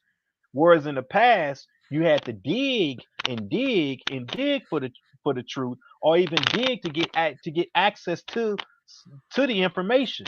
Now you're over flooded with the information to the point to where it's saturated. So why by being so saturated, and that even goes right into the rap market, by being so saturated with misinformation, and then analytics themselves continually feeding you misinformation as you go down the wrong channel and start processing misinformation, you never get on the right track. And so this is what's happening to the young minds right now. They're being oversaturated with a lot of misinformation. They're being oversaturated with too much media exposure and too little time that they spend learning themselves and dealing with self-reflection. And so when everything that I deal with is based upon the emulation and virtualization and the projection of what I want the world to see me as, which goes into this identity culture destruction that's happening right now, how do you expect the older generation to be able to see the hand that's being dealt in terms of why the youth are so screwed up? Because again, the technology is constantly changing. So that's basically saying that as we're on the battlefield, the youth are running faster and faster, and and the older generation can't keep up with where they're heading, what they're being exposed to, and how they're being exposed. is the same way the technology is so easy to obtain now. It is even easier to hide it now. You know, you can lock your phone, you can create apps to hide the stuff, you can delete your trail, all of these different things that can be done that could not be done in your generation. So again, the big disconnect is just expanding with the technology and moving faster with the technology. And the younger audience is not able to mentally keep up, or should I say emotionally keep up with what they're being inundated and flooded with and saturated with. So it creates more and more confusion. But also in my generation, the first, well, the most important thing that I was taught, whether it was a concrete jungle, whether it was a real jungle in Southeast Asia, the first thing that I was taught was to know my enemy. And that's, yeah, I think, I mean, is it because of, you know, the appearance, your enemy doesn't appear threatening anymore. I mean, those were the places that I was taught to look more closely, or to look at, in a much different light. The things, where, they seemed a little too perfect, you Hmm. know. And it seems now, like, instead of, wanting to see if there's some strings attached to this particular prize or whatever, you know, to use an old analogy in Youngstown, uh, we want to open the door, turn the key, and then be surprised when the damn car blow up. Well, I refer to that as you also have to understand the aspect of what's called counterculture. And so part of what and the same thing goes on with each generation. It's really like kind of like what we talked about when we said when we address racism. It's really the same book. It's just the cover is changing, but it's the same book. But we tend to forget the stages of development that these things go through as we get older. It's like, for instance, when you become a parent and you go back to and you start disciplining your children, you forget sometimes in the heat of the moment that you were once that age. You were once trying to do those same things. And so the more disconnected you get with with the methods, because the methods change, but yet the behavior is still the same, you don't connect the dots at times, especially when you're caught up in your emotions. And to me, the whole point with that, and this is why I emphasize the concept of counterculture and the identity culture, is because those things appeal to the emotional body, not the logical body, but the emotional body. So the survival that you're talking about that y'all went through, based upon being in a segregated society, because you could get killed for acting a certain way and looking at somebody a certain way or being in a certain neighborhood. It although some of the same things may happen now, they happen under a different guise, a different disguise, and that disguise tends to make it appear as though it's more so about the individual than it is about the collective. And the statistics keep proving that that is the direction they want you to think. You see, and as long as they're able to disguise racism, disguise the imperialism, disguise what's really happening under this, then the youth challenge the ways of what the elders teach them. They challenged it because unlike your generation, you got a black president. Unlike your generation, they got examples of at least an a individual that they can be pointed to that proves otherwise. And you see, this is why it's referred to as individualism, because that individualism, there is a black example that has persevered and has pushed through and is able to stand up and be the token to prove everything you say otherwise. And that creates that counterculture. And that counterculture rejects the fact that what you're saying is racism or what you're saying is wrong is really wrong. Why? Because I'm being promoted and projected again through that misinformation as that token example being the norm example, because it's all about perception. And if the perception is that anybody can make it, and that same perception is what Donald Trump used to elude and mislead even white American into thinking that uh the only difference between you and the black is you work hard and they're complaining, they're over here complaining, is creating that polarity.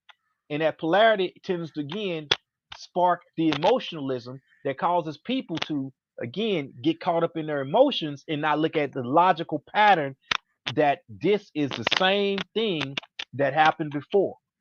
But because we're emotional about it, we forget to recognize the pattern. We forget to recognize how we're being tricked and played upon each other. Yeah.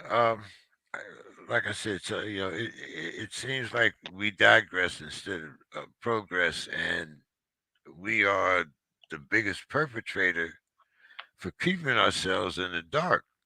Because Yeah. I think if we it's kind of like opening up that the door in the projects, and you turn on the lights, and you hear everybody scurrying, but you don't see nothing.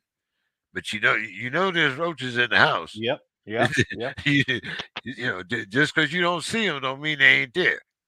Right. But see, let's use that example. And and the key word is you said we have digressed. Whereas again, the current generation is promoting and projected through the individual. And so the individual, if that is the example, then I have gotten way what you're calling racism and what you're calling digress is not there, because you're talking about collective empowerment, whereas they're talking about individual empowerment. And so they're promoted and pushed to see things as the individual, the pursuit of the individual as opposed to pursuit of the collective. You see, so that's been transformed. And so when you talk about those roaches now and you cut on that light, what you may see is a few individual roaches running around. But it's only when that light is out that they mass up. And if we were to really see what's in the dark and see that big huddle of 100 roaches all congregating, it'll scare the hell out of us. But the whole name of the game is to make sure that they disperse and you're only dealing with individuals and they keep you attacking the individual. What do? You step on one roach. What do? You spray one roach, but you're not addressing that collective. You're not going after the collective way of fighting it.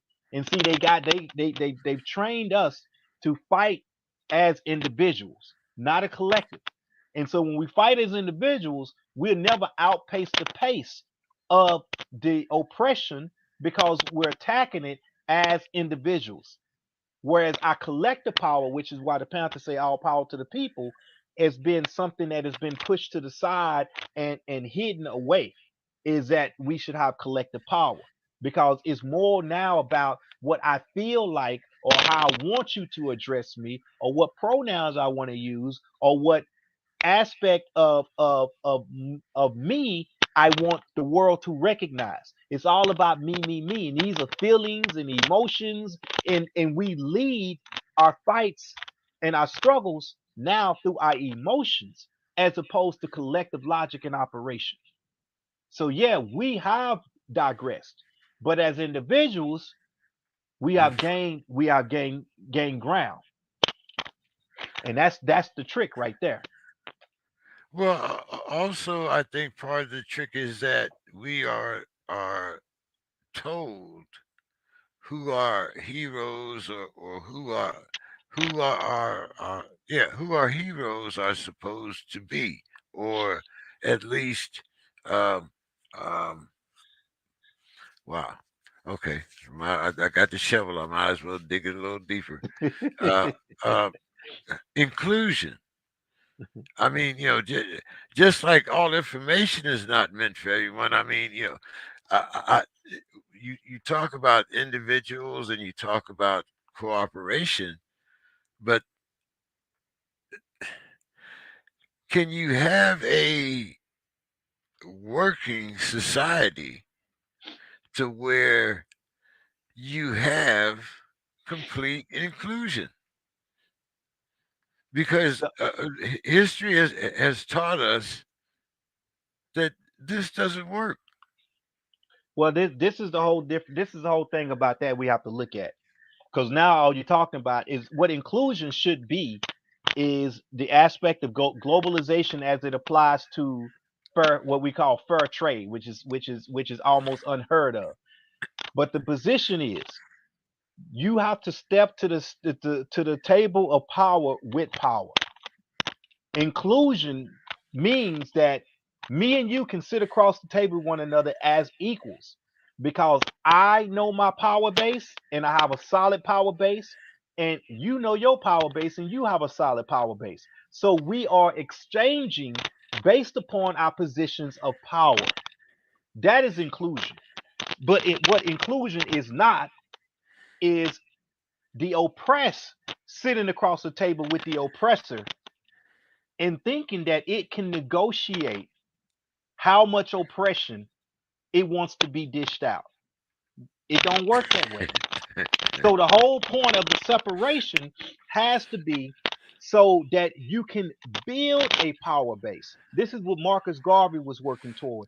The idea here is not to say that we don't want to work with other ethnic groups. It has to do with the fact that the only way I can repair my group is for my group to go within itself and figure out what it needs to do and work toward building its power base. And once we have a basis of power, then we can sit at the seat the table of power and be at a position of where we can actually say, this is what we have to offer, this is what you have to offer, this is what I'm willing to trade for what you got.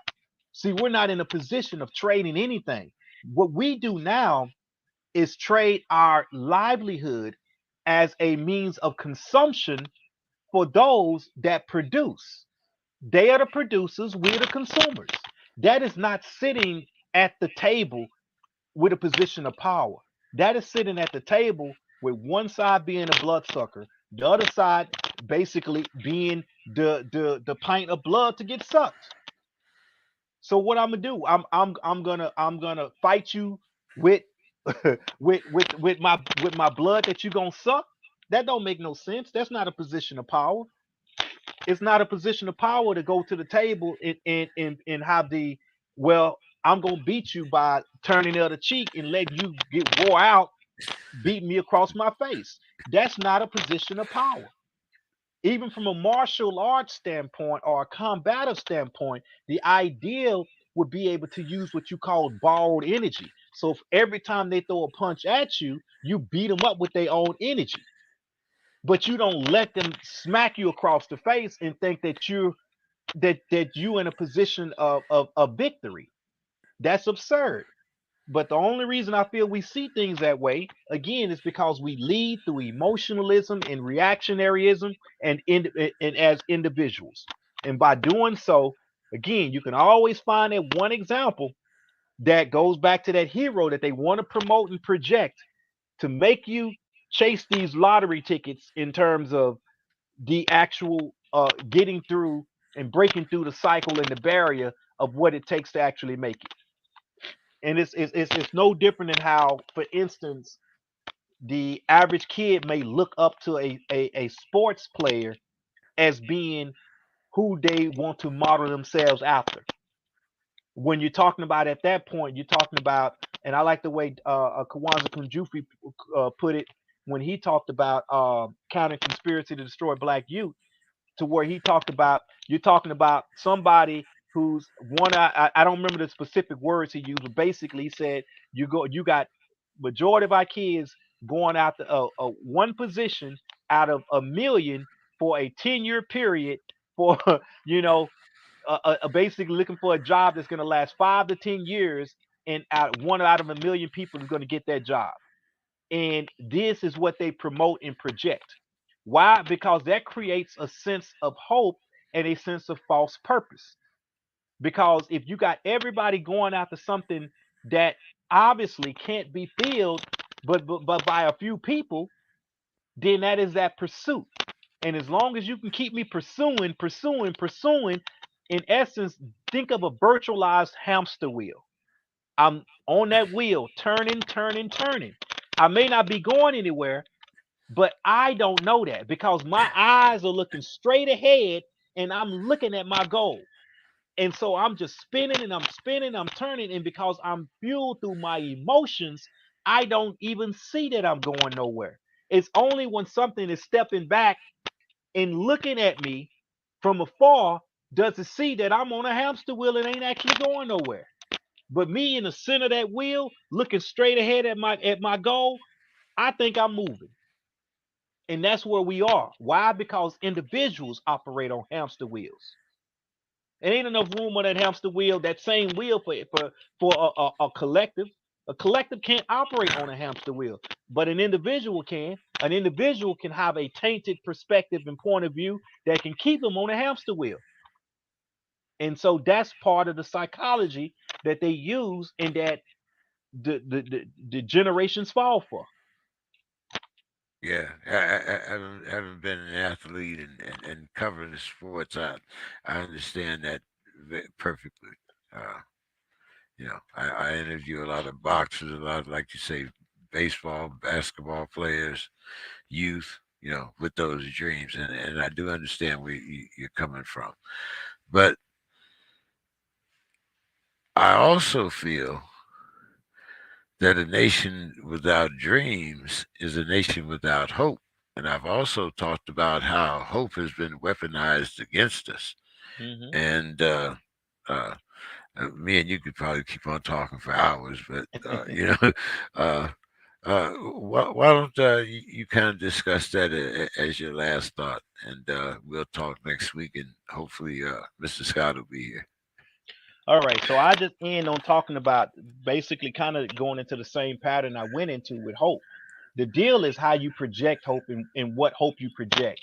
And so, from that standpoint, when you talk about how athletes and entertainers are basically the ones that are sought after for their opinion on something, which has nothing at all to do with their specialization and their craft, that goes into that false sense of hope. Why?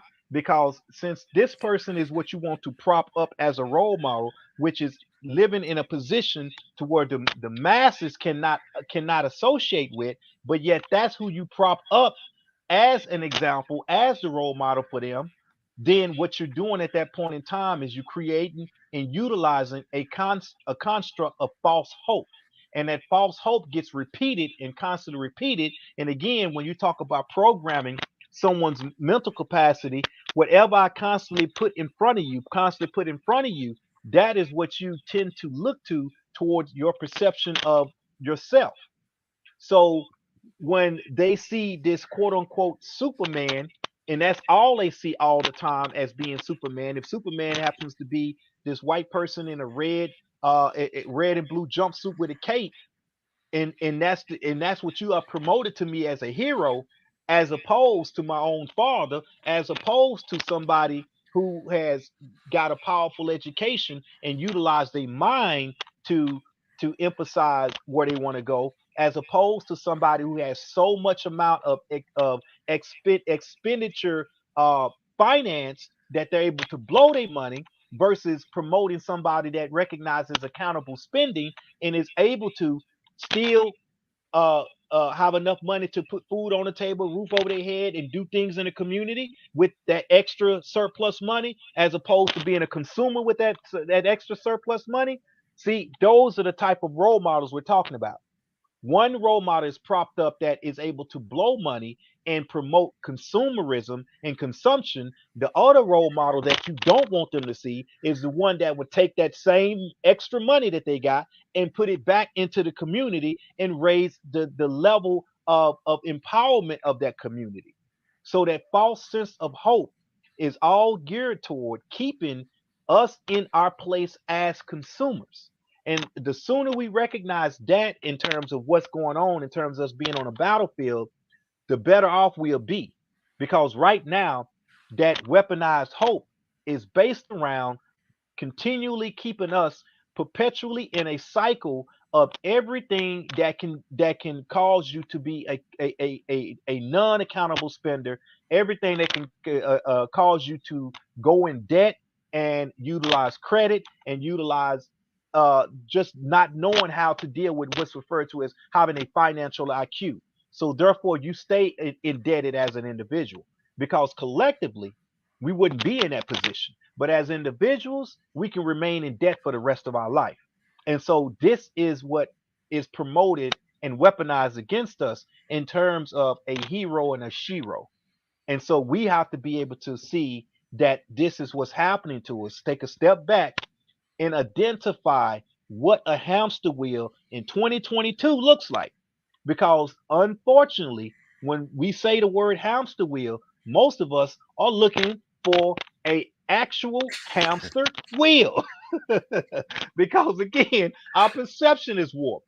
We don't know what a 2022 hamster wheel is. And so because of that, we own it running and spinning it around. So we have to be able to see reality for what it is and be willing to be held accountable for it. And with that, that's how I'm gonna end it.